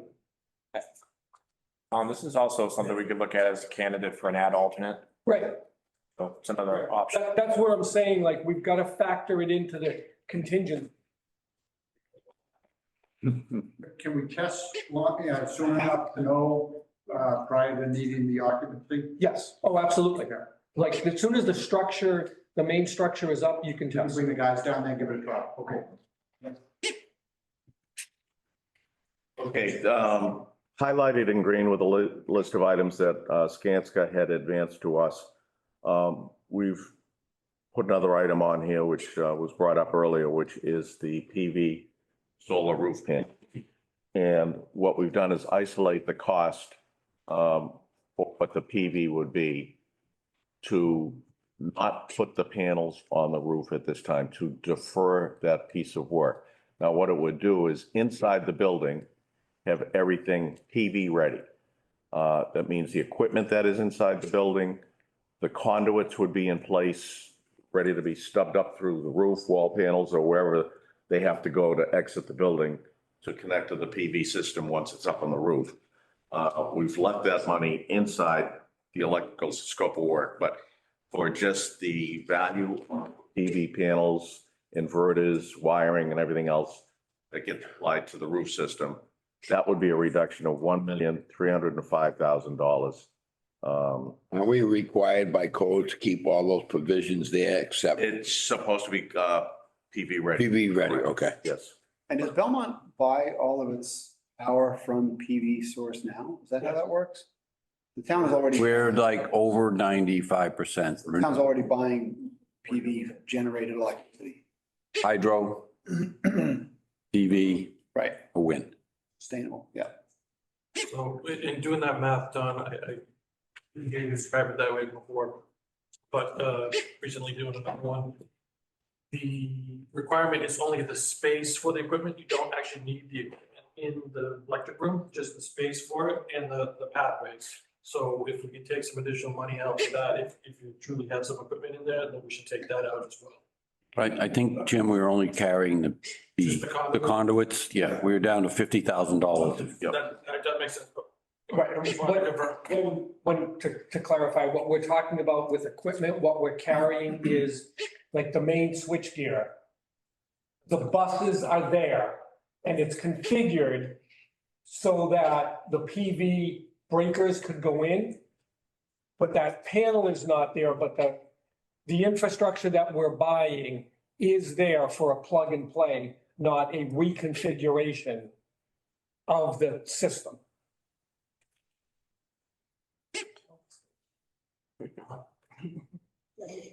All right, so to look at a running total at this point, Fire department required. we're at $2,507,000 in change in reductions, and that does not include the Windows, translucent windows. right there. Yep. We have stock refrigeration. Just send us the other direction. And there might be a good segue, because I want to associate this with this is with the PV. As I've mentioned before, in previous meetings, by using the CO2 system, which we'll see have an additional cost, it uses less energy. And I think it's counterintuitive to put PV on the roof to produce more energy than the building would really need if we just reduced what the building needed for energy. So again, maybe I should say that more clearly. We should reduce energy consumption first and then put our money toward that, which also gives us the better, lower global warming potential coefficient. And it's just how we're looking at the problem. I agree. So. I agree. And a zero carbon footprint. That technology is fairly new to USA, but it's used in different parts of the world, a lot in Canada. And I think we do have that information. And I think, I know the manufacturer gave us an assessment how much we'd save. I know we're doing some more research in that, but I think because these laws keep changing, with the Freon-based products, I think it's something that we really, I think the town is screaming for things like that to happen. I think it's a good option to look at. I agree with you, Danielle. And I will add the fact that it's PV ready. It's just like a matter of which steps we go through and when. And I think we should start with the reduced energy consumption first, be ready to add PV when we need it. But if we have to allocate money to one thing or the other, I would start with the CO2 system. Okay, can I ask, Tom Caputo? So conceptually, I agree, but I thought when we dug into it, there was not a substantial reduction. Do we have good data yet on how much real savings we're talking about in terms of energy utilization? No, just from the manufacturer gave us a number. We didn't have an independent assessment. Which was relatively modest, right? Or It's about $40,000 to $50,000 a year. Just $50,000 a year in savings. Between water and electricity. Because you use less. In this building or in In the building he used as an example, that they ran the ice for 8 months. And that was also an indirect system. Indirect system. Okay, cool. Okay. That's kind of substantial, really. I was gonna say, if it's truly $40,000 or $50,000, that's not nothing. I thought that it was a smaller number when we talked about it previously. Okay. I don't know how we develop that data, so we have that number, right? Is there an independent person with? So the way you develop that, Just trying to is build it on. spend That amount of money. spend $40,000 to $50,000 to do Full a energy. comprehensive energy model of the entire building. Projected out what, over what and there's some assumptions that have to be made when you do that, because is the building, how much ice is being used and how often, and what are the programs that are being used in the summertime and what's running. So it's not a simple, run some calculations and get an answer, and it's a concrete number that you can, live or die on. So we've discussed the benefits of the CO2 system. What I was asked to show as well is we have two alternatives to the specified Freon system, which, if I'm right, was that the R410, Mike? R410 is a specified Base. So that's what all Sub-design. the base pricing is on the R410 Freon system, which is being phased out by the EPA. We can go to a alternate Freon system, which is the 454B. Again, it hasn't got it's not as environmentally friendly as the CO2 So that would be an add of $302,000 above what we've carried in the base bid at this point. As an alternative to that, the more preferred system is the CO2 system. This has an added cost presently, and I've seen a bunch of numbers on this, but we're in the range of $600,000 to $700,000 because there's some additional work likely required beyond what we've had defined to us for leak detection and different. But that's in both. That's in the Freon system and it's in the. That's, yes, I've got what was given. $100,000 in each. Yeah. For upgrades to the. Correct. Are they all similar lead times? What we're hearing, yes. Yeah. So this is one, do we want to carry one of these numbers to figure out where we are? Do we carry the upper one and put the 4 on those? And if we don't have enough money, then we got to go back to the, that makes sense, Tom? Yeah, I mean, my concern on this one is I don't think we're at the point where we need to be to make the project work. And at some point, going if CO2 kills the project. Well, we're not going to go there. Then we're not, then it doesn't make any sense to go there. If we can get to CO2, it sounds like it's the preferable approach, so. Right. So that's what I'm saying, at this point in time, we should give these numbers, carry the higher number, see where we come out. Okay. Don, you got that? Or I can do plug in the R54. No, plug in the 607. Plug that in, Does okay. it make sense? If the exercise for tonight is to save money, does it make sense to focus on saving money rather than adding the CO2, but add the 454 and see where we are then? And if we're doing okay, go back to the CO2. We're almost at the bottom. So, we've only got a few more items. Correct. So let's table that one for the moment. No, just for right now, put in the 607, please. Okay. 695. It's 695, it's 700. That includes $125,000 allowance for the additional potential scope. We have to, so. Which we only carried 100 before. Yeah, we never, Okay, you changed it? well, we never carried any potential soft cost implications. I think that's what got added after. That's what Jake sent me today. But that didn't have any soft cost in it, redesign. I thought that was what we were gonna put in. Preferred was 507. We carried $100,000 for other stuff, ventilation. Other construction items, correct? Correct. So it should be 607, which is the number you had up there, Don. Why did it all of a sudden jump? Service on this, isn't there an ad service if this goes? You had 302 and 607, correct? Our Jake did an analysis, the spreadsheet that came across on some emails earlier today, this afternoon. That's what that on the 25 is from. Those numbers, we're going to update this. Have the numbers. Okay. So if that's the case, then the lower number should go to the same one. 125. That's all I'm saying. Hi, everyone. This is Jake Chudina here. I think what my number represented just the construction allowances that were previously shown when we originally had the RTA for the refrigeration system. It did not include any ad services for additional engineering that would be required for CO2. Just to get the spec. Right, but I don't think anybody's talking about added services for any of these items right now. I think they're all construction numbers. So Don, for this exercise, can we make it 607, change the first column to 607? I understand what you're saying now, Jake.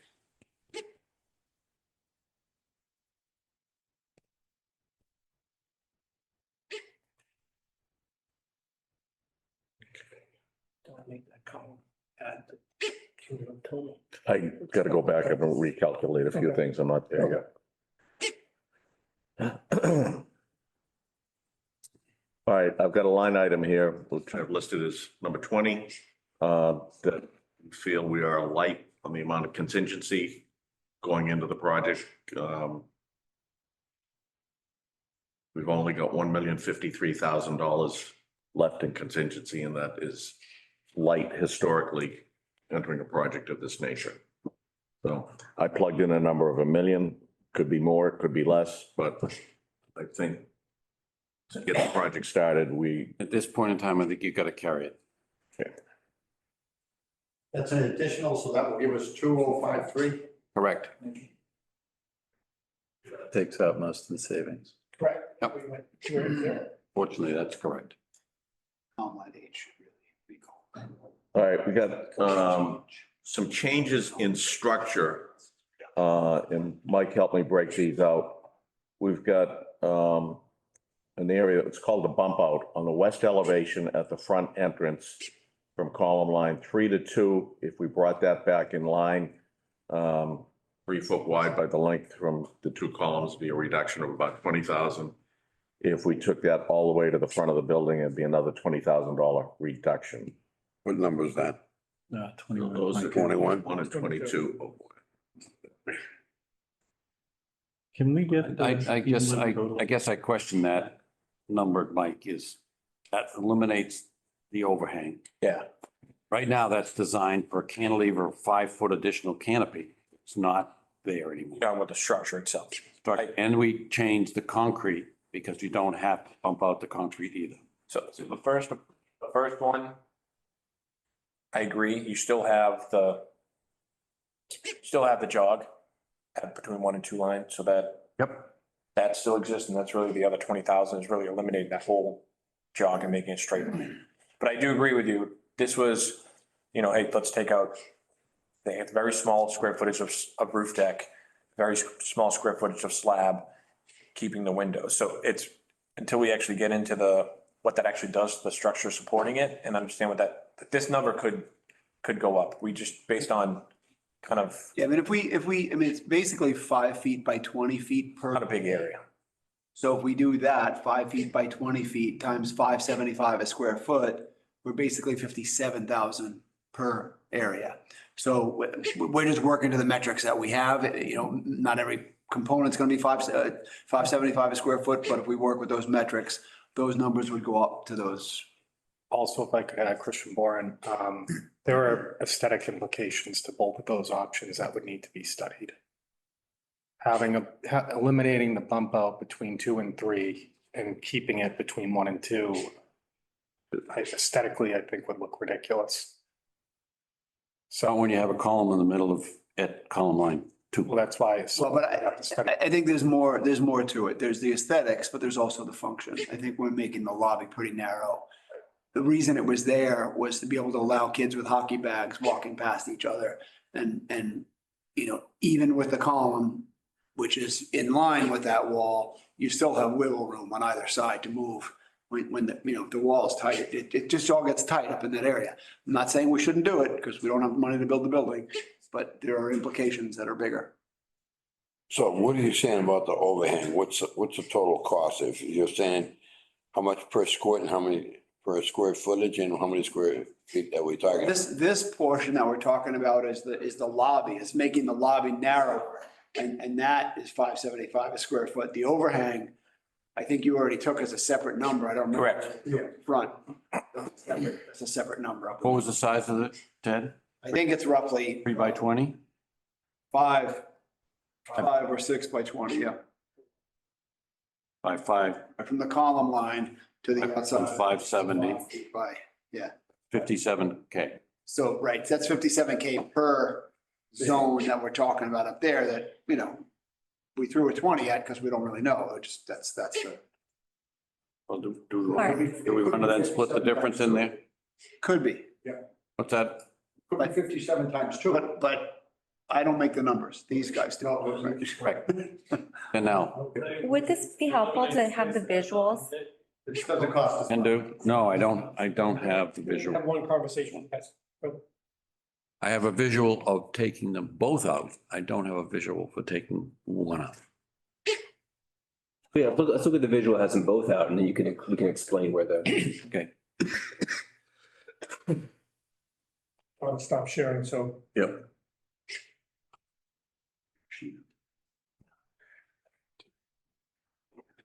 So Mike, while they're pulling that up, do you agree it's more than 20? I mean, if it's only 20, well, it's hard to get. I agree. About So if it's, if it's substantially more, then I think it's actually really worth a discussion, obviously a deeper discussion, but. So this is one when we talked about at the last meeting. We talked about it as small square footage, bang for your buck isn't really gonna be there, but there's also schedule implications to making this decision. This is the one I know Danelle was harping on it because, you know, the decision making is almost as important as the actual savings. So I agree with what everyone's saying in terms of, you know, the square footage of the building, the dollars per square foot, you do the math. It's more than 20. That's simple math. But as Jim mentioned, the dollars per square foot often gets skewed by the more expensive spaces, such as the mechanical room, rather than a lobby space with really nothing in it. So we're trying to weigh that the best we can. I do think that we may be able to see some savings. I wouldn't anticipate $100,000 of savings by eliminating this bump out. Tom Kazunis, I agree wholeheartedly, and that's why I think the 20 is a far more accurate number than looking at a square foot savings. We're not taking out wall, we're not taking out roof. We are, but it's minimal. I would also say the things we've talked about, again, like Morrison again, about the benefits of doing things early before it's awarded versus doing things after. The metal building, the structure, the deck that's awarded. We haven't released a shop drawing, so we're still in a good position to do this now. If we're gonna do it, let's get that as early as possible, but it's still not something you're gonna see as much just on that package as if it was something that was caught before we awarded the job.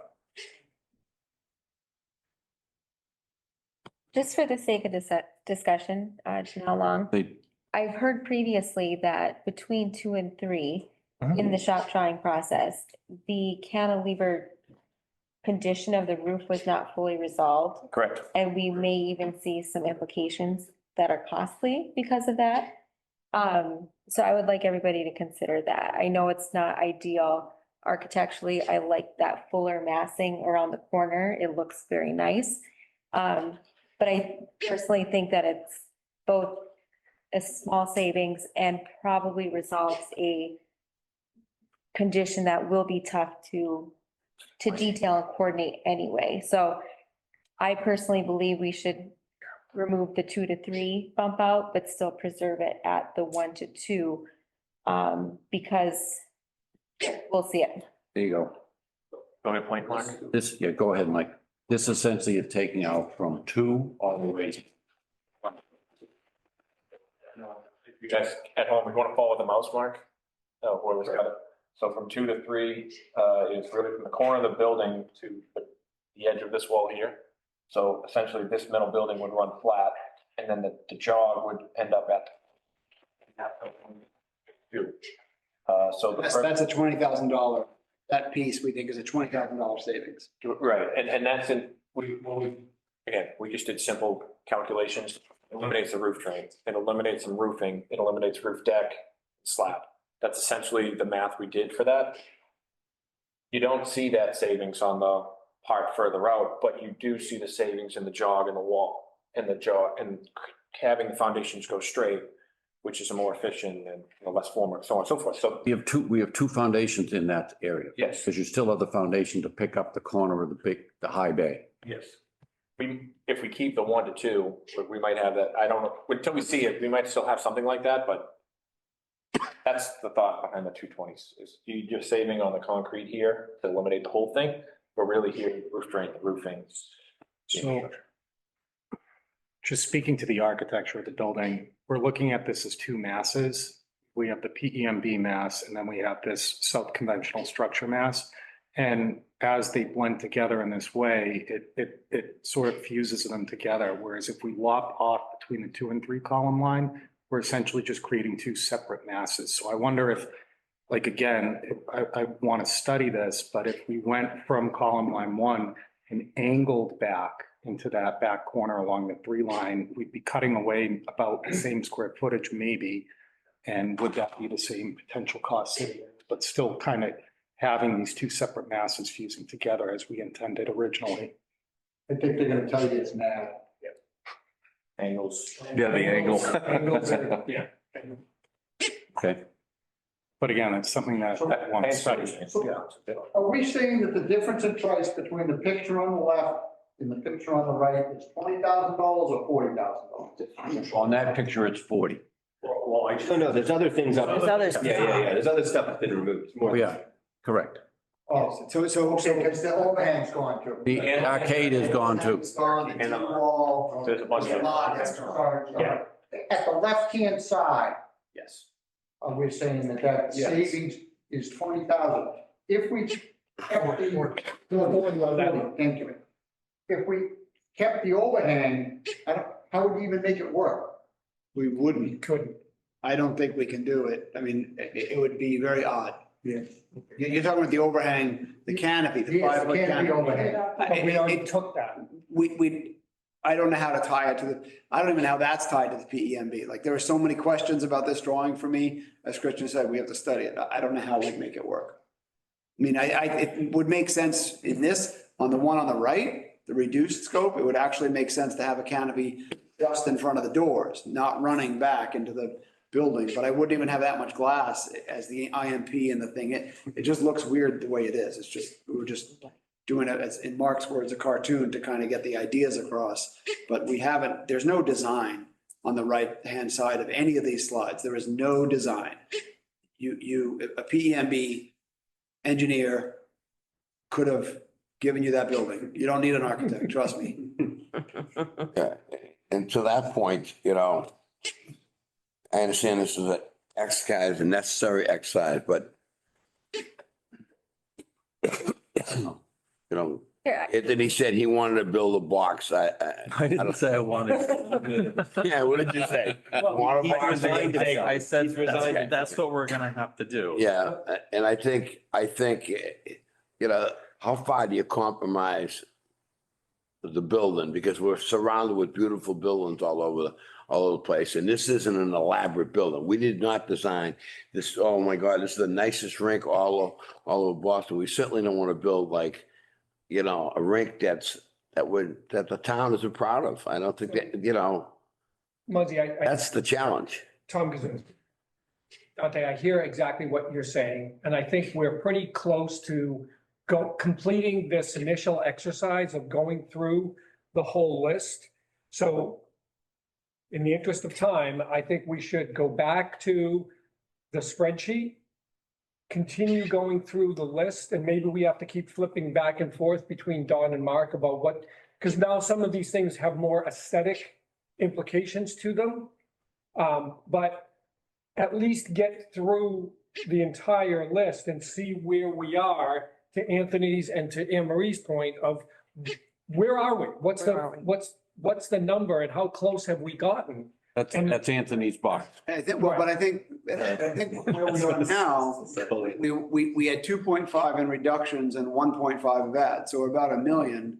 That, and in order to get to where we need to be, it's the image on the right. Yeah. Yeah. There is no question. It's the image on the right. Without the PV on the roof. That one has PV on the roof. Yes, that's why I wanted to start there, because if we really have to stick to the budget, this is a really easy exercise. That's the building. Oh, and we order the pre-engineered blah, blah building and we all go home because what's the point of even having us? There's nothing for us to do. The building comes, they plop it on the site, we're done. Well, there's a lot of stuff inside, Anne Marie. Well, I know, but I'm trying to make the point that there's no design to it, there's no aesthetic, and there's nothing that the community voted for here, That's except the ice. correct. I think we need to go back to, Did we show the renderings before the election? yes. Yes, Okay. oh, yes. So I was going to make this point earlier, this is Anthony again. I do think when we have a set of recommendations, we have to have some sort of public forum. We have to go back to the town and say, this is what we're planning on. This is how we got here, but this is what we're planning on building, because that's what I think we have to build on the right. It's not what I signed up to build. No. And it's very frustrating that we spent a year and a half or something like that dealing with architecture and all sorts of design and all this. And so much of that turns out to be a waste of time. We spent tons of time in these meetings arguing about 20K here, 200K there, Right. and we're 4.5 million over budget. It's frustrating. very frustrating. But to simplify it, that's what we can afford. If you want to know what we can afford, it's the thing on the right. Without PV panels. Right. It'll be better insulated than the old one, That's about it. and it'll have good ice. Have wicked good eyes. Wicked good ice, yeah. But that's it. It's depressing. Aesthetically, it looks like that. What else is compromising that? Is there a snack bar in that No. building there? No No snack bar that you promised. Proms, so proms. Promise. There's no, that building on the right, in all due respect, cannot be built. There's no lobby. There's no. No lobby. We could have, People drop off their kids and they're waiting for them to skate. They have to, they're in there. we already had that for 50 years. And you don't have windows.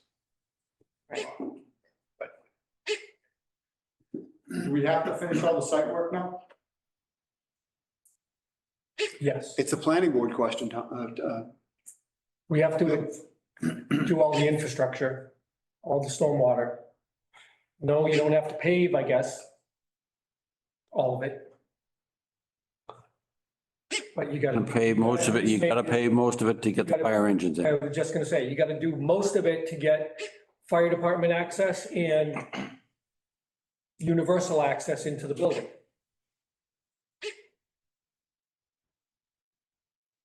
What about if we get an empty locker room? Left on the sheet, done. Tom, what if we get an empty locker Those two room? issues. What if we give a building that looks like the front and We empty don't have locker pricing rooms? on. We have fundraisers for the locker rooms. Let's figure out where we're. That's 2.9 this- million All right, dollars. let's go back. If you took the four locker rooms and the bathrooms off on the north, what is that, northeast corner, it's $2.9 million worth of square, at $575 a square foot, that's $2.9 You're million. just gonna leave a wall there, a wall unfinished. Well, it depends on where you divide the building, right? It's a north structure, so it's not high bay. A line 11, from line 11 to the, that way would be basically a void. You can end the north building just outside the Zamboni room and just at the back of the ice. Or you can put it on a roof and finish it later. That's where your red said. But to be clear, to achieve that savings that Ted just talked about means no utilities. So we're not putting the plumbing, the electric, the infrastructure in place. Because if you include all of that infrastructure, that, to Mike's point, that savings dollar of the, To get the savings that you just talked about, right, these two walls would be exterior walls. Yes, that's what I'm saying. That's what Ted's describing. That's an exterior wall, Describing that. that's an exterior wall. That's how you get them. And anything is stubbed at the ground and later can be dug up and expanded.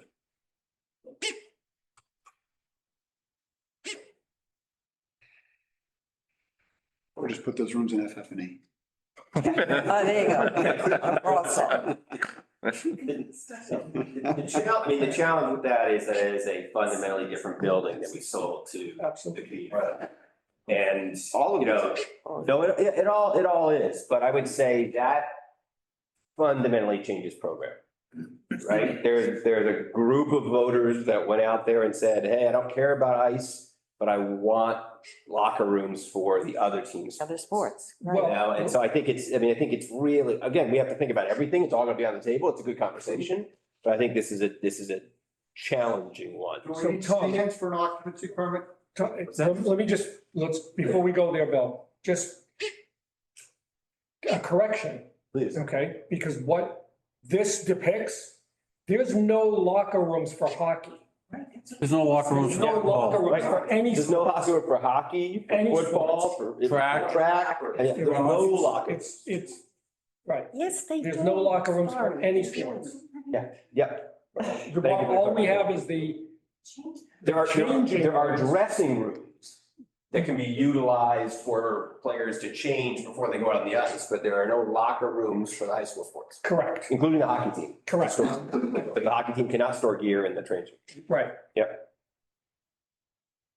How about the stands? What are they worth? $170,000. Can we go back to, if you don't mind, We go back to the box, which is aesthetically really unattractive.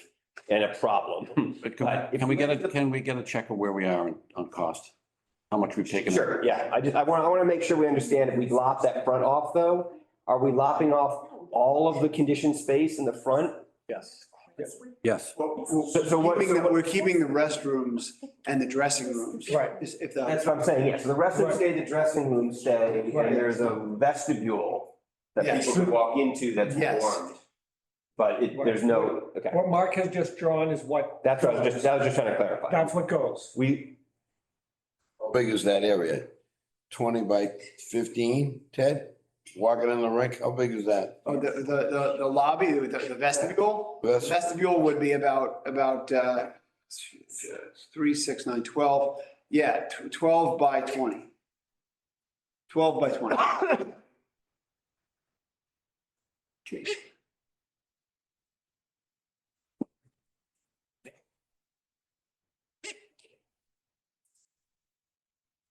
Mike, do you have a number, Mike, for I that? don't have a number. I think the only thing I could do would be similar to the approach that Ted has taken with square footage. We can work that number quickly, but I don't have a value. What we did. So this would be everything, Mark, though, right? Not the arcade as step one and then the canopy as step two. I think we'd kind of try to work it that way. God's sake.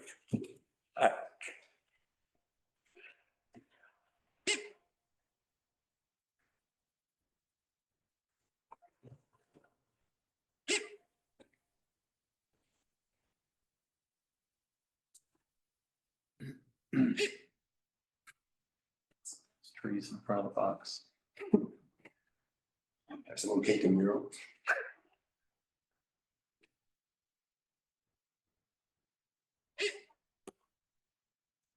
I'll add this comment now, Danelle Long. I also want to bring up again for us to consider time being money and any massive redesign or lopping off of the space at the front of the building, whether it saves, I'm saying, pretend number, let's say it saves us $250,000, but yet it costs us all of that for delay, whether it's Skanska's rate or redesign services. There is a cost with change that needs to be factored in. Yeah, we have, I mean, that work carries the weight of civil engineering, structural engineering, mechanical, electrical, plumbing, fire protection engineering.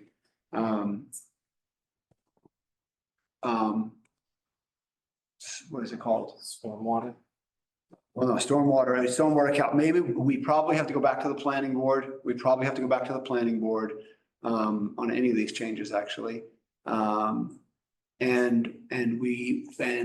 regarding the peer review finalization, Civil is waiting for value engineering decisions before they go back for peer review finalization, which is another conversation we're having. So far, the only thing we changed for civil is the asphalt instead of sidewalk.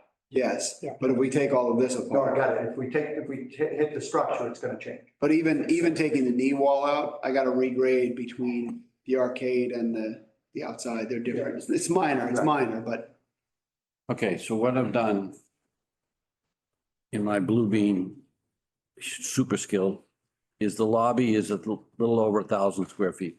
You use the 570, that's $623,000. If you take out that red box.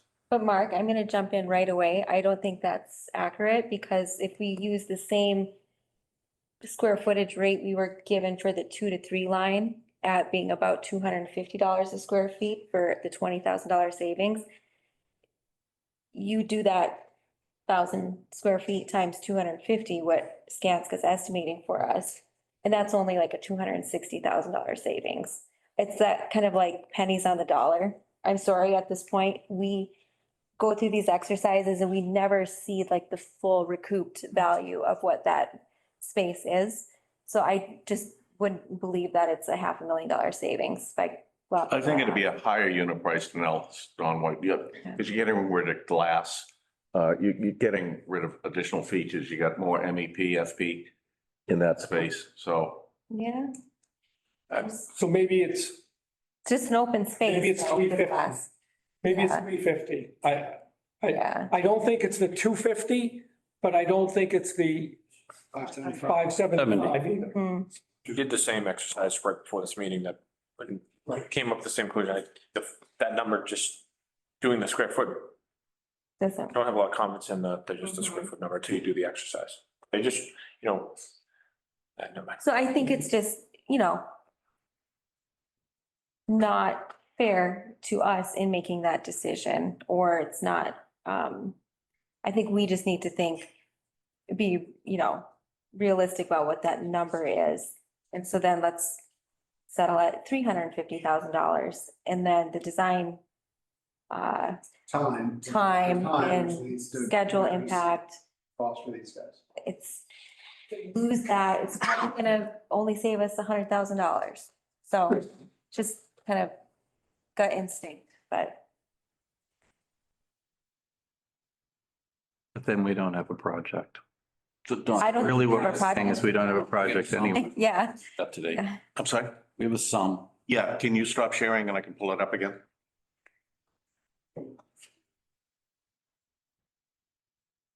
I know.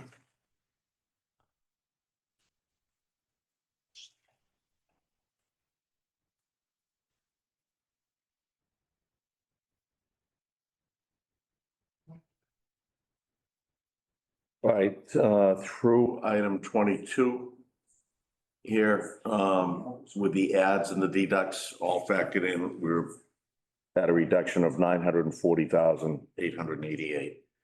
We've just been talking about the last two items, which I've got listed as 23, 24. I hadn't plugged a number in. That's what we've just been debating. So we're at 900,000? Reduction. Yes. That's with the CO2 That's with So the CO2 in, and with the $1 contingency. million contingency added back in, And the glass. and the windows still in. So we only need another 3 million.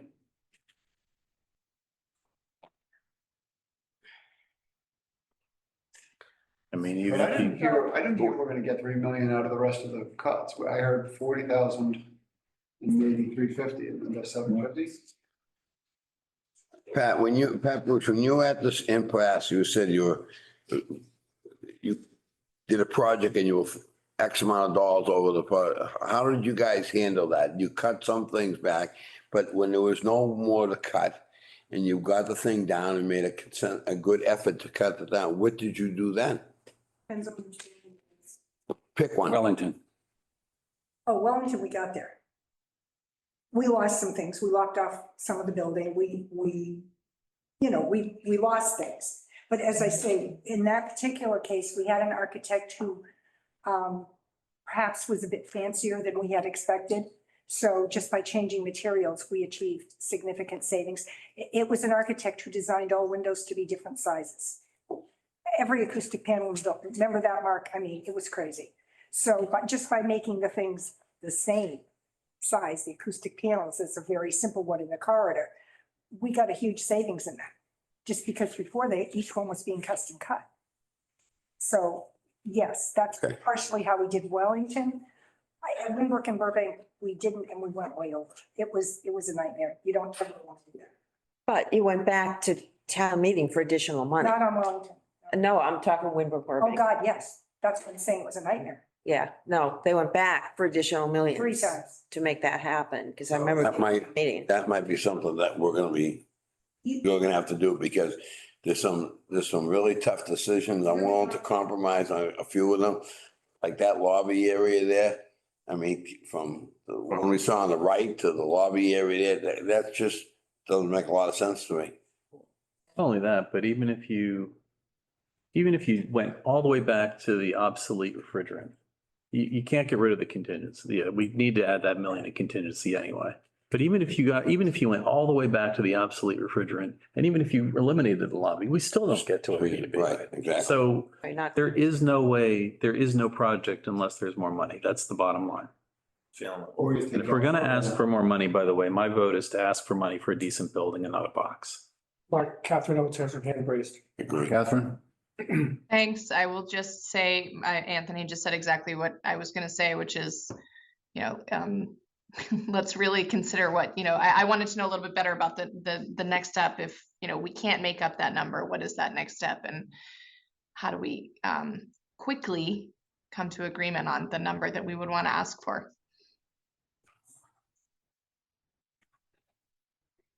That's the charge the selectmen gave us today, that the building committee has to come up with a number and go back to the board and make a recommendation.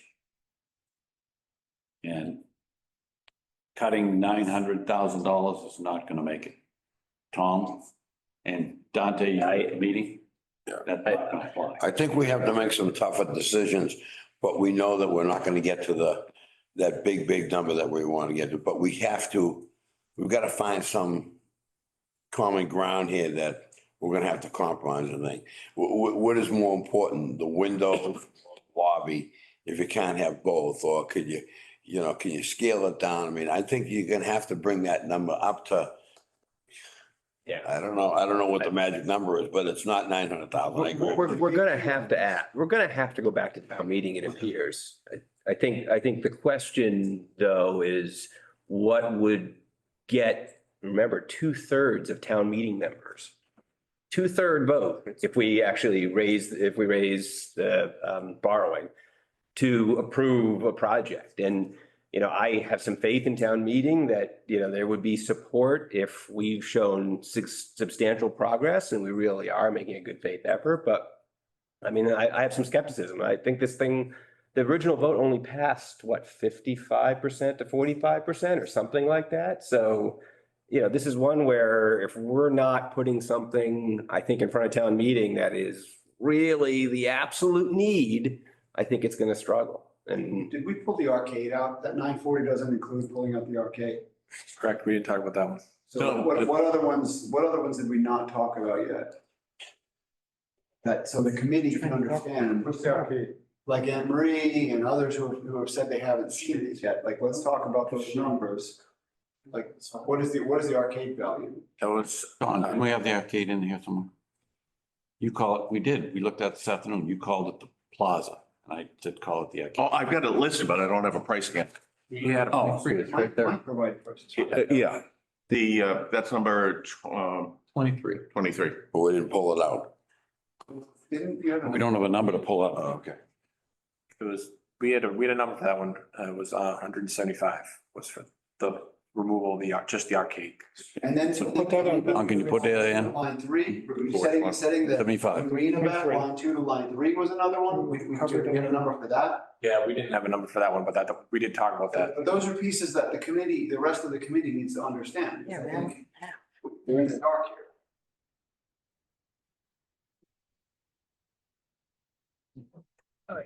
Thanks. is there anything else that's out there that is not on the list? That's what I'm trying to figure out. Those are the only, What's the next one down there, Don? Next one is taking the whole front of the building off. What's remaining of the front of the building. Okay. the one that we are talking about. now Well, is- we just looked at that Mark That's the drew one we up. just looked at. We But the other one that was- 23.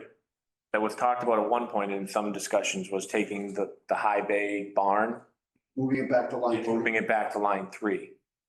So you're removing all the open space above the locker room areas, or the dressing room areas, I should say. And that just, you're taking the skin of the building and you're reducing it by those 2 column bays. And the volume of the building and you're reducing it. Because you already have columns in there. You don't need the free span space. So the future mezzanine will never ever happen. Right, Correct. that's right, that's right. It That's a big eliminates- decision. Potential. What's the savings here? Do we have? I don't have a number for that one. That's really been a kind of a discussion point, but But it's gotta be north of $200,000. we have a lot of we already own a lot of the infrastructure support there should be very little adding back to get that work done. It's just reducing the exterior wall, adding back TPO or Firestone roof. So we should Eliminate I mean, maybe we just list it as a infrastructure. swag now, but we should list it so that everybody understands it. Just label that for that. We're gonna add in a 25, which is, cutting the large barn building back and labeling it as, and we can fix it, But for the purpose of the discussion tonight and for people to think about, eliminating the ability to have future mezzanine. I don't know how else to describe it. That will be meaningful for anybody for tonight's discussion. Just when you think about that one, as I'm gonna go to Danielle's point, that the only thing you're really gonna save on is the two walls. The roof is the roof. Have the roof one way or another, whether it's high or low, metal or rubber, it's a little bit of a change there. The only piece you're gonna get rid of is the two wall panels for savings. So it's, I don't know that it's gonna do a lot of savings in the MEP volume. You might disagree. I just, you got 20 feet of building by 110 feet wide that you're reducing. You have no sprinkler up there, you'd have no lighting up there, you wouldn't have to condition that space. You're shortening the pitched roof. You're right, you're It adding. wasn't supposed to be there to begin with. It was supposed to be a cold, dim place. Yes, but we still have to sprinkler. And so we're taking that out, we're taking out that interior deck as well. It's also Under the locker room. structural too. Structurally, there's There's huge savings in structural. There's some The concrete that's in the ground By taking it out. All right, by taking it out. we want to plug a number in for the sake of where we are right now. That seems, 100,000? At least. Still tied. If we had to add that thing right now, it would be 400,000. So you bought the entire, help me out, you bought the entire building for what? 2.6. 2.6. So 40,000. Oh, so we already own it? No, we haven't bought it actually yet. placed the order. Well, They're like on the speed dial to get it. Oh, 3 million. If we kick them off speed dial, you add another year to this you've project. already lost money. Oh, yeah. We've already Yeah. done shop drawings. Yeah. Yeah, Yeah. It's gotta go. you're losing money if you change it. So can I, That's the point was back, once you start changing it, you're going backwards. That's why the bid until you know you've got the money. So you take the whole barn at $3 million, 40,900 square feet. That's $73 a square foot. So if we take out what you just said, 20 feet by. Taking. is it 20? It's only half the building. It's only a half height. 28 by 125, right? 28 by 125.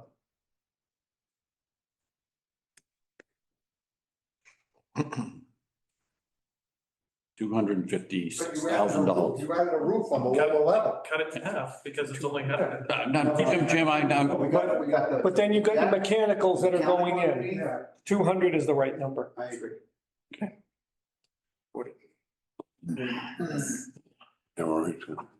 so can I now jump, Anne Marie Mahoney, can I now jump to some process questions? Sure. And the first thing is, before we leave here tonight, we need some kind of cumulative figure so we know where we're at. But process-wise, if we're saying the only way we get to build anything is to go back to town meeting for additional money, then we're under the gun. Town meeting starts Monday night.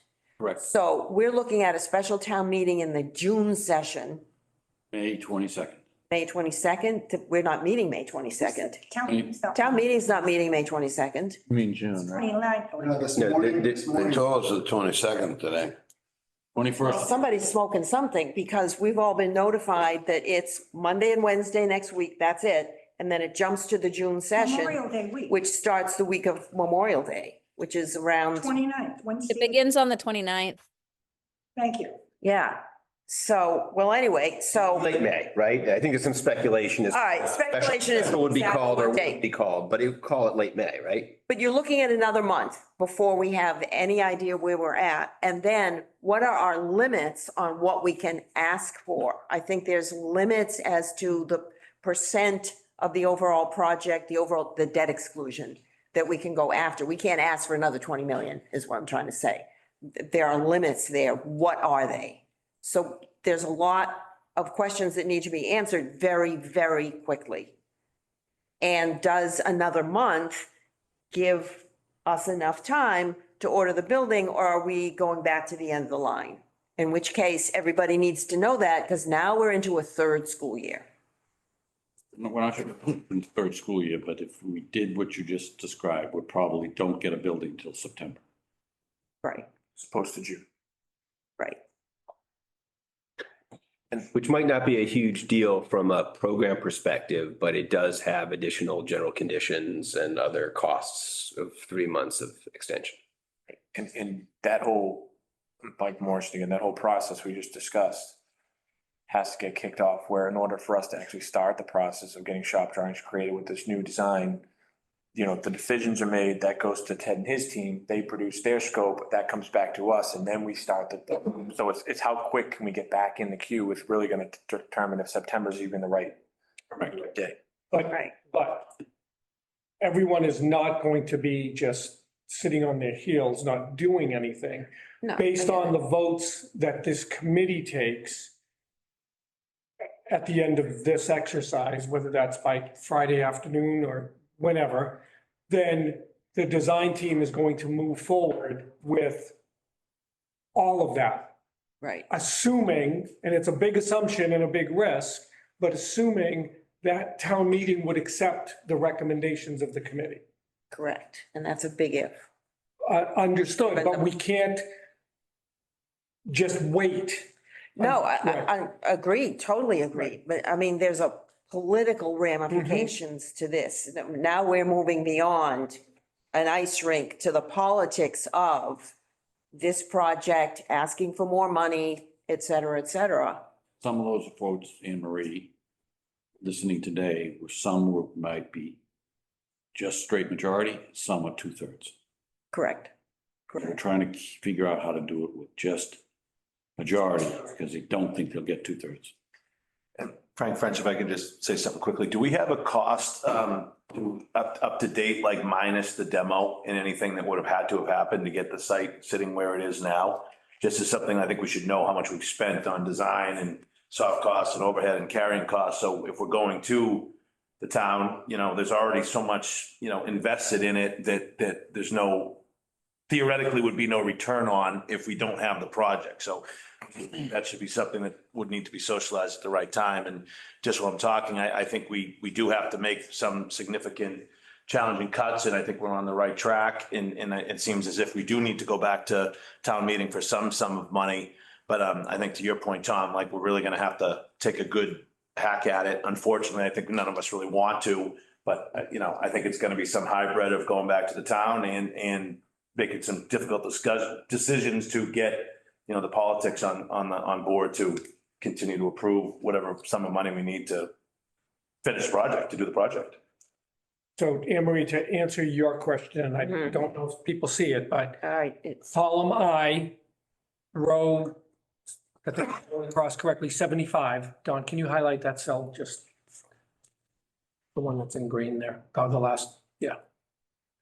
Right. So that 1,315,888 is the net savings that have been achieved tonight. That is the CO2 system that is increasing the contingency by $1 million, and that is leaving the windows in place. No change to the footprint of the building. Correct. Well. And what would it be? There's that reduction of the front lobby. The 10 foot swap on the left. The addition on the left. Yeah, the 5 foot, it's 5 foot. Right. Right. In the arcade. That bump out, right. No, the arcade, Yes. Did we take the arcade out of this one? no, we didn't, well, we thought we'd talk about it. The covered entry creating the exterior arcade, line 23. Mike just gave us a number for that. Correct. That's the 175. That's it. Okay, I didn't realize that. Agreed. Understood that. So we're getting closer. So the arcade is that 1.3. open area covering. Right. It's not the front lobby. Do we have to Front go back lobby is to- still in here, correct? Do we have to go back to the planning board if we do that? I would think so, because we gotta. reduce Potentially. civil. So, yeah, well, we gotta reduce civil, we're reducing the roof coverage, we're changing stormwater drainage. We're So it's all is shift the money from one thing to another. Well, we would have to go back to the planning board for them to determine whether it is a significant or a substantial change or not. I think the argument could be made that it is not. Well, what I'll tell you, when I listen to this person, is the engineer of record for the civil said that any of these changes will require planning board review. And he's the one that's been working with the planning board in the most successful fashion during the whole planning board shenanigans. And I believe that he has a good beat on this, so I think we will have to go back to planning board. I would bet more than not that we do have to go to the planning board and get their approval. Because of that $175,000 change. Yes. Thank you. That maybe it should be considered, I don't know, keeping with that time, what the time and the cost of anything to that would be. I don't know. Just It will be an expedited review. getting rid of the knee wall. I don't disagree, Yeah, hopefully it'll be an expedited. And I wish we could do it instantly. It cost us 3 or 4 months in planning board without clarity. And the one guy that had it was right about it. So I want to make sure we're making an informed decision here. I don't mean to be stern about it. I just want to make sure that we're not, I don't want to use too much optimism here. We've got to be, these are really hard decisions. Ted, I respectfully disagree that it would Okay. take a long time before the planning board. But I think we need to You should have been us. put it forward and see what it would take. But I don't think it would be nearly as long of a process or even a formal process, but we can ask the question. And I think we should. I think we need to know that. Can I ask one more question about where we are with the numbers? So we very quickly filled in $1 million of increment of additional contingency. Yes. No question, 1 million is not enough. Is 2 million more than, is it 2 million a very conservative number? Kind of given where we are in the project? I just, 1.5. Given the rapid change of documents and drawings and the potential for things to be missed, I would say keep it up there. Because we're making changes with a team that has been, wrestling with these documents for a long time. I'd rather have us covered than be in bad shape later. It's about 6%, Tom, right. which is not a lot. I mean, based on that square footage, is it so much of, sorry, Frank French Building Committee, but, so much of it is just the open ice surface, like how much risk, I would think there'd be more risk and contingency with like finishing out a school, where we already kind of have demoed, we've done some abatement, we've got like a level site, have some understanding what we're dealing with there. And if it's just kind of more open space, rink, locker rooms, rinse, recycle, repeat. I'm just concerned about site work, over expedition towards the tracks.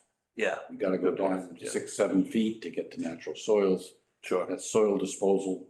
That could blow. Absolutely. Yep. The routine. Absolutely. And I'm concerned about, the electrical engineer getting coordinated with the plumbing engineer, getting coordinated with the BDA, with all these other pieces. If they're not coordinated, there's going to be changes, and I just want to make sure we're covered for it, given the pace that we now have to go again. So I think that's. Makes sense. And it's worth just calling out and acknowledging that makes sense. There is an additional $700,000 of construction manager contingency that Skanska is carrying. Now, admittedly, that is something different, but that is also in this current budget, right? Is that $700,000? That's correct. That's right. Okay. And there's a cost escalation contingency as well. How much cost escalation is in there? 580 plus or minus. About it, yeah. But remember, all of those, if we cut these things out, they're all reduced because they're all tied to a percent.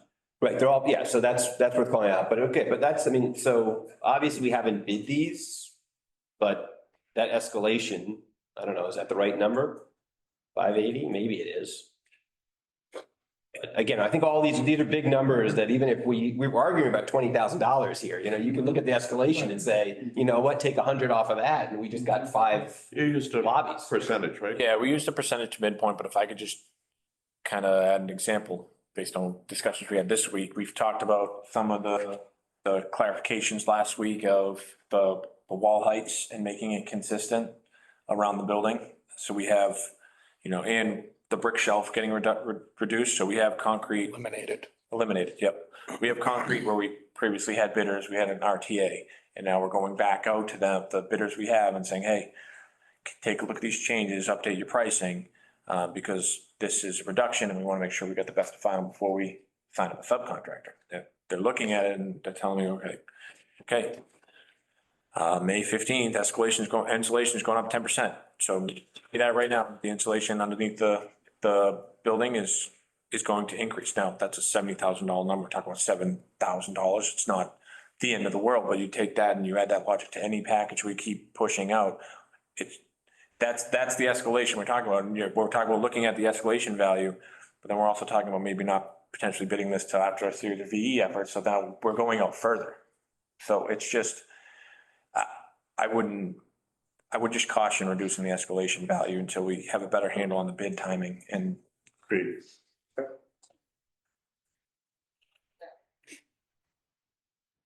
Overall, project wide, it's can't just see the numbers going up, they're still going up.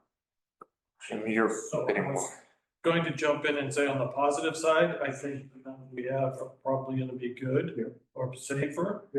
Based on some HVAC numbers I've seen come in recently. We already have the steel here, but steel numbers are being very competitive right now, so the market is in a good shape, so hopefully we get, if we can move this along fast. Thank you. We're in a good spot right now. Jim, is it possible that when you put the numbers out on the street, you'll love this question. You're gonna save those one up next to you, so you can give me one of these. Is it possible when you put these numbers on the street, you lower your projection cost 2 to 3%? So the number, someone follows that lead. I know you have the real numbers, but if, say it was $100,000, would you put it out at, would you consider putting it out at like $95,000? That your projected cost on every one of these bids that you put out, you lower the number down a little bit. See if we can get some additional savings that way. I mean, is that? Not quite following the question. Yeah. We have to put the projected thing on the. Right. Yeah. Oh, for the trade bids? Yes. Trade bids. You lower. We could lower it, yeah. Just to make them think it's lower. I mean, it's worth a. I can't Looking at this imagine. presentation we have right now, so. Come on now. Muzzy. Great way to save a few bucks. I don't think it works. So I have to speak up on the filed sub bids. You cannot do that. We have to put the numbers out based on the bona fide estimate, because that's where you qualify the trade contractors. They have to be able to carry that amount of work and prove that they can carry that amount of work in order to be qualified. So, and we have to do that based on a bona fide estimate, Okay, so then you have, general law. okay. Just reaching, trying to save some money, guys.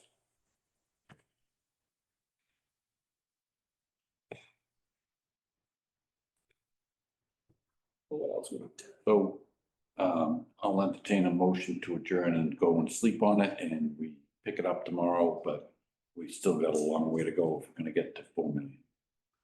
Motion to adjourn. Well, What's our current total? Let's motion, let's have a discussion. Okay, Go ahead. what's our current 7:30. total, starting point total, as of today, or yesterday? Right now, Bill, we've reduced 1.35. No, but where we starting from? What are we measuring 35, against? or 34.9, 35.2? If you add in the, say 35.6, Yep. that's carrying the CO2, all right?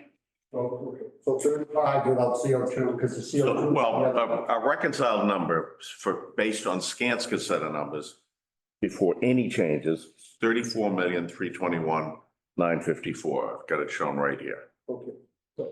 So we're measuring against that number, all of the VE items that we've just discussed. Right, but that number includes 410. It includes. But we added, Yeah. we added it in. I understand that, but he's asking for So, total number of base. He was not our asking. starting point is 34,321,000. Correct. Correct. And we can only go up 10% at town meeting. So we have to lose 1.4 million. Did I do my math right? Yes. We need to get from 34.3 to 33 million. We may need to go more than that. I mean, anyway, I think there's a political discussion. There's a political discussion to be had around how, Right. what's that? He's talking legal. Meg, Legally. The state law about. how Meg much has her hand is raised. exclusive. Meg, you're up. Thank you. I was just gonna say something that I didn't mean to cut Tom off. I guess I do want to, and I know that I think that we all feel this way already here is already being thankful to the town for having approved this project to begin with. I do make note that at town meeting this year, we will be asking town meeting to approve the override budgets. So there has been a lot of ask. And so, I think telling the story to town meeting is really important about the things that have come upon this project that were not predicted, that the site itself has been a challenge. I think it's really important to let people know that there were things that couldn't have been predicted. I also agree with Frank French and that it's important that we do make some difficult decisions here. And I think that potentially getting below that 10% number to show that we've tried to do that and that we're not just coming back to ask for the maximum that we can ask for may be important to their approval. So just that's all. Based on Roy's opinion today, Meg, is he doesn't want to entertain anything to come to town meeting greater than $2 million ask.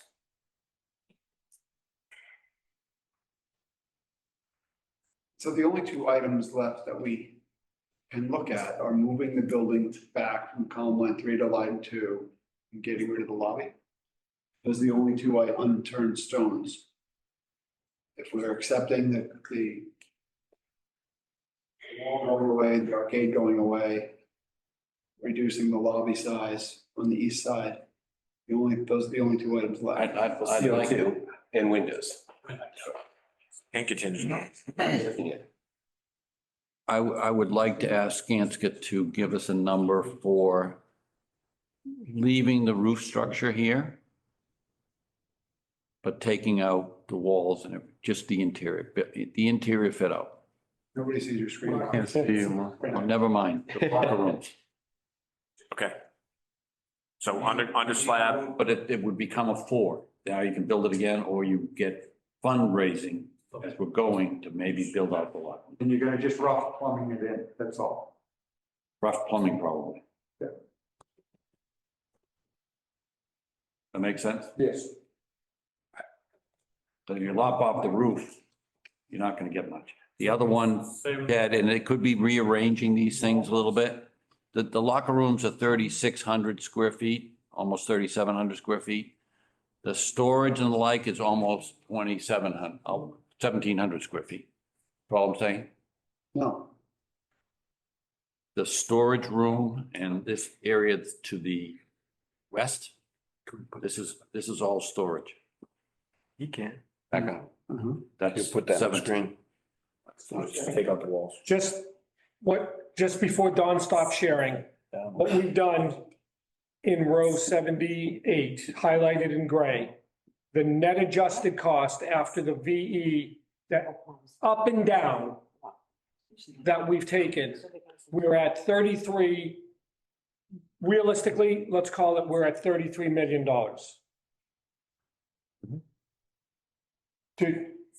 To frame it for everyone, that's what our budget number is right now. With 2 million in contingency.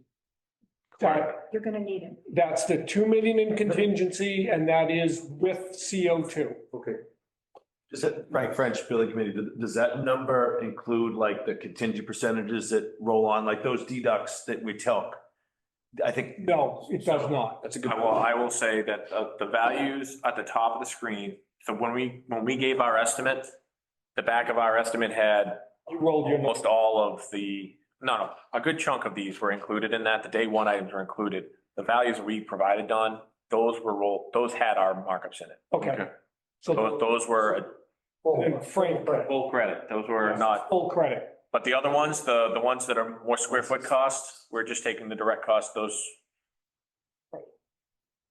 So is that, sorry if I'm just following it, so that 1.3 number is that 1.3 all baked in, or is there still an additional savings to be had off those, is that, sorry, I'm just. No, I think it's kind of a blended answer. So I think some of them have it baked in and some of them do not. So I don't know. I would say the majority of it does, because the majority of what made up those changes. Yes. From your list. Correct.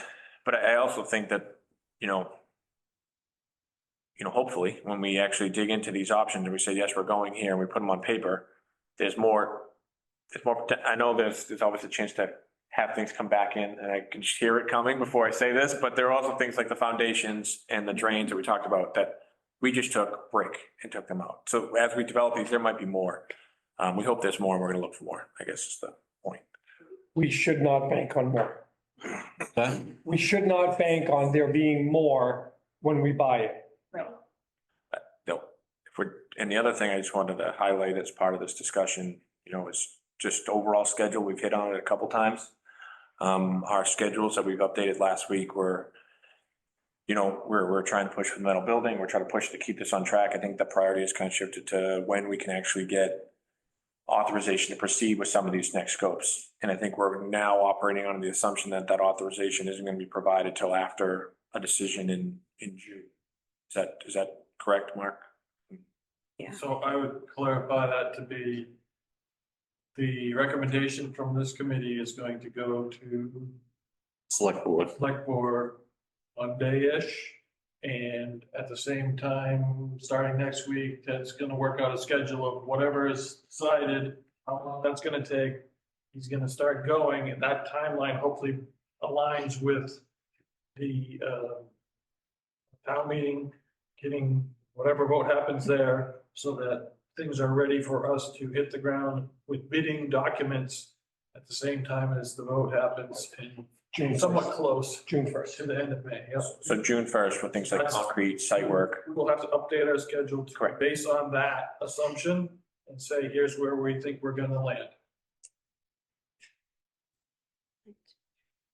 Yeah, Anne Marie Mahoney, whispering in the back of the classroom over here. I think we have a problem, and that is that we take all this stuff off, and we're back to our metal box. And we come to town meeting and say, this is all we've got left. Give us more money just to build this. They're gonna say, no, what are you people smoking? No. Because nobody is going to want just the metal box, because it's going to be, but exactly. And you promised us X, Y, Z if we voted for this, and we did. And now you've taken everything away that you told us you were going to do. I mean, we're in this catch-22 thing. I don't know how we get out of this. I think Meg mentioned it, Frank French Building Committee. I think that's going to be important to explain to how the costs rose to where they were based on the vote time. And I guess we'll probably need to be prepared to answer those types of questions of how where and how the costs have grown. I think we know, right? Design, the trade costs have gone up, materials have gone up, some of the Site expansion. yeah, that'll be important. No. I think it's real important they understand that. Yeah. But even with that, to build the thing that's not an ugly metal box, I don't see that coming in under 34.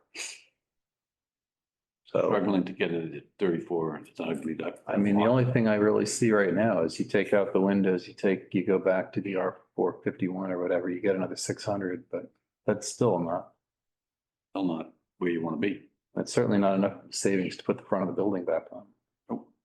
And you're not fulfilling the program. If Oh, no. we're starting to look at locker rooms and the promise to the palms and all of that, we're not even providing the program. How do we get to the point where the engineered metal building can't be built for $33 million? It turns out the metal building is the most cost-effective piece of this entire project. It's relatively cheap compared to everything else. So Ted, I asked the same question. We're building a big open box for $700 a square foot. I think labs down Binney Street, we can do pretty close to the same. We can finish two complicated fire station buildings, living with all kinds of equipment inside and the living room. They were $600 a square foot.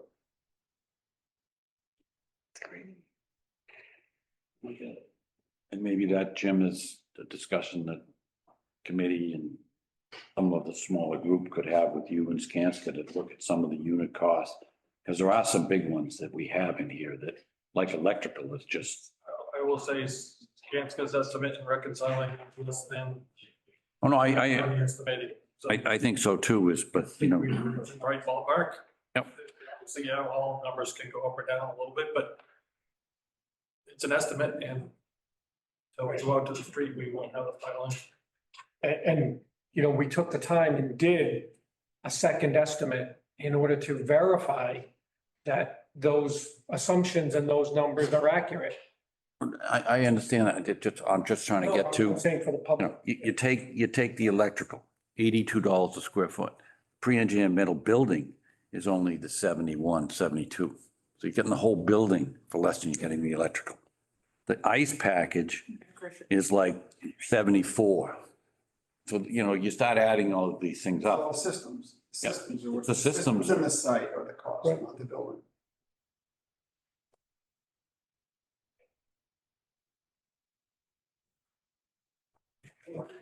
Motion on the table. Do we have a second? I'll second it. It's time to go home.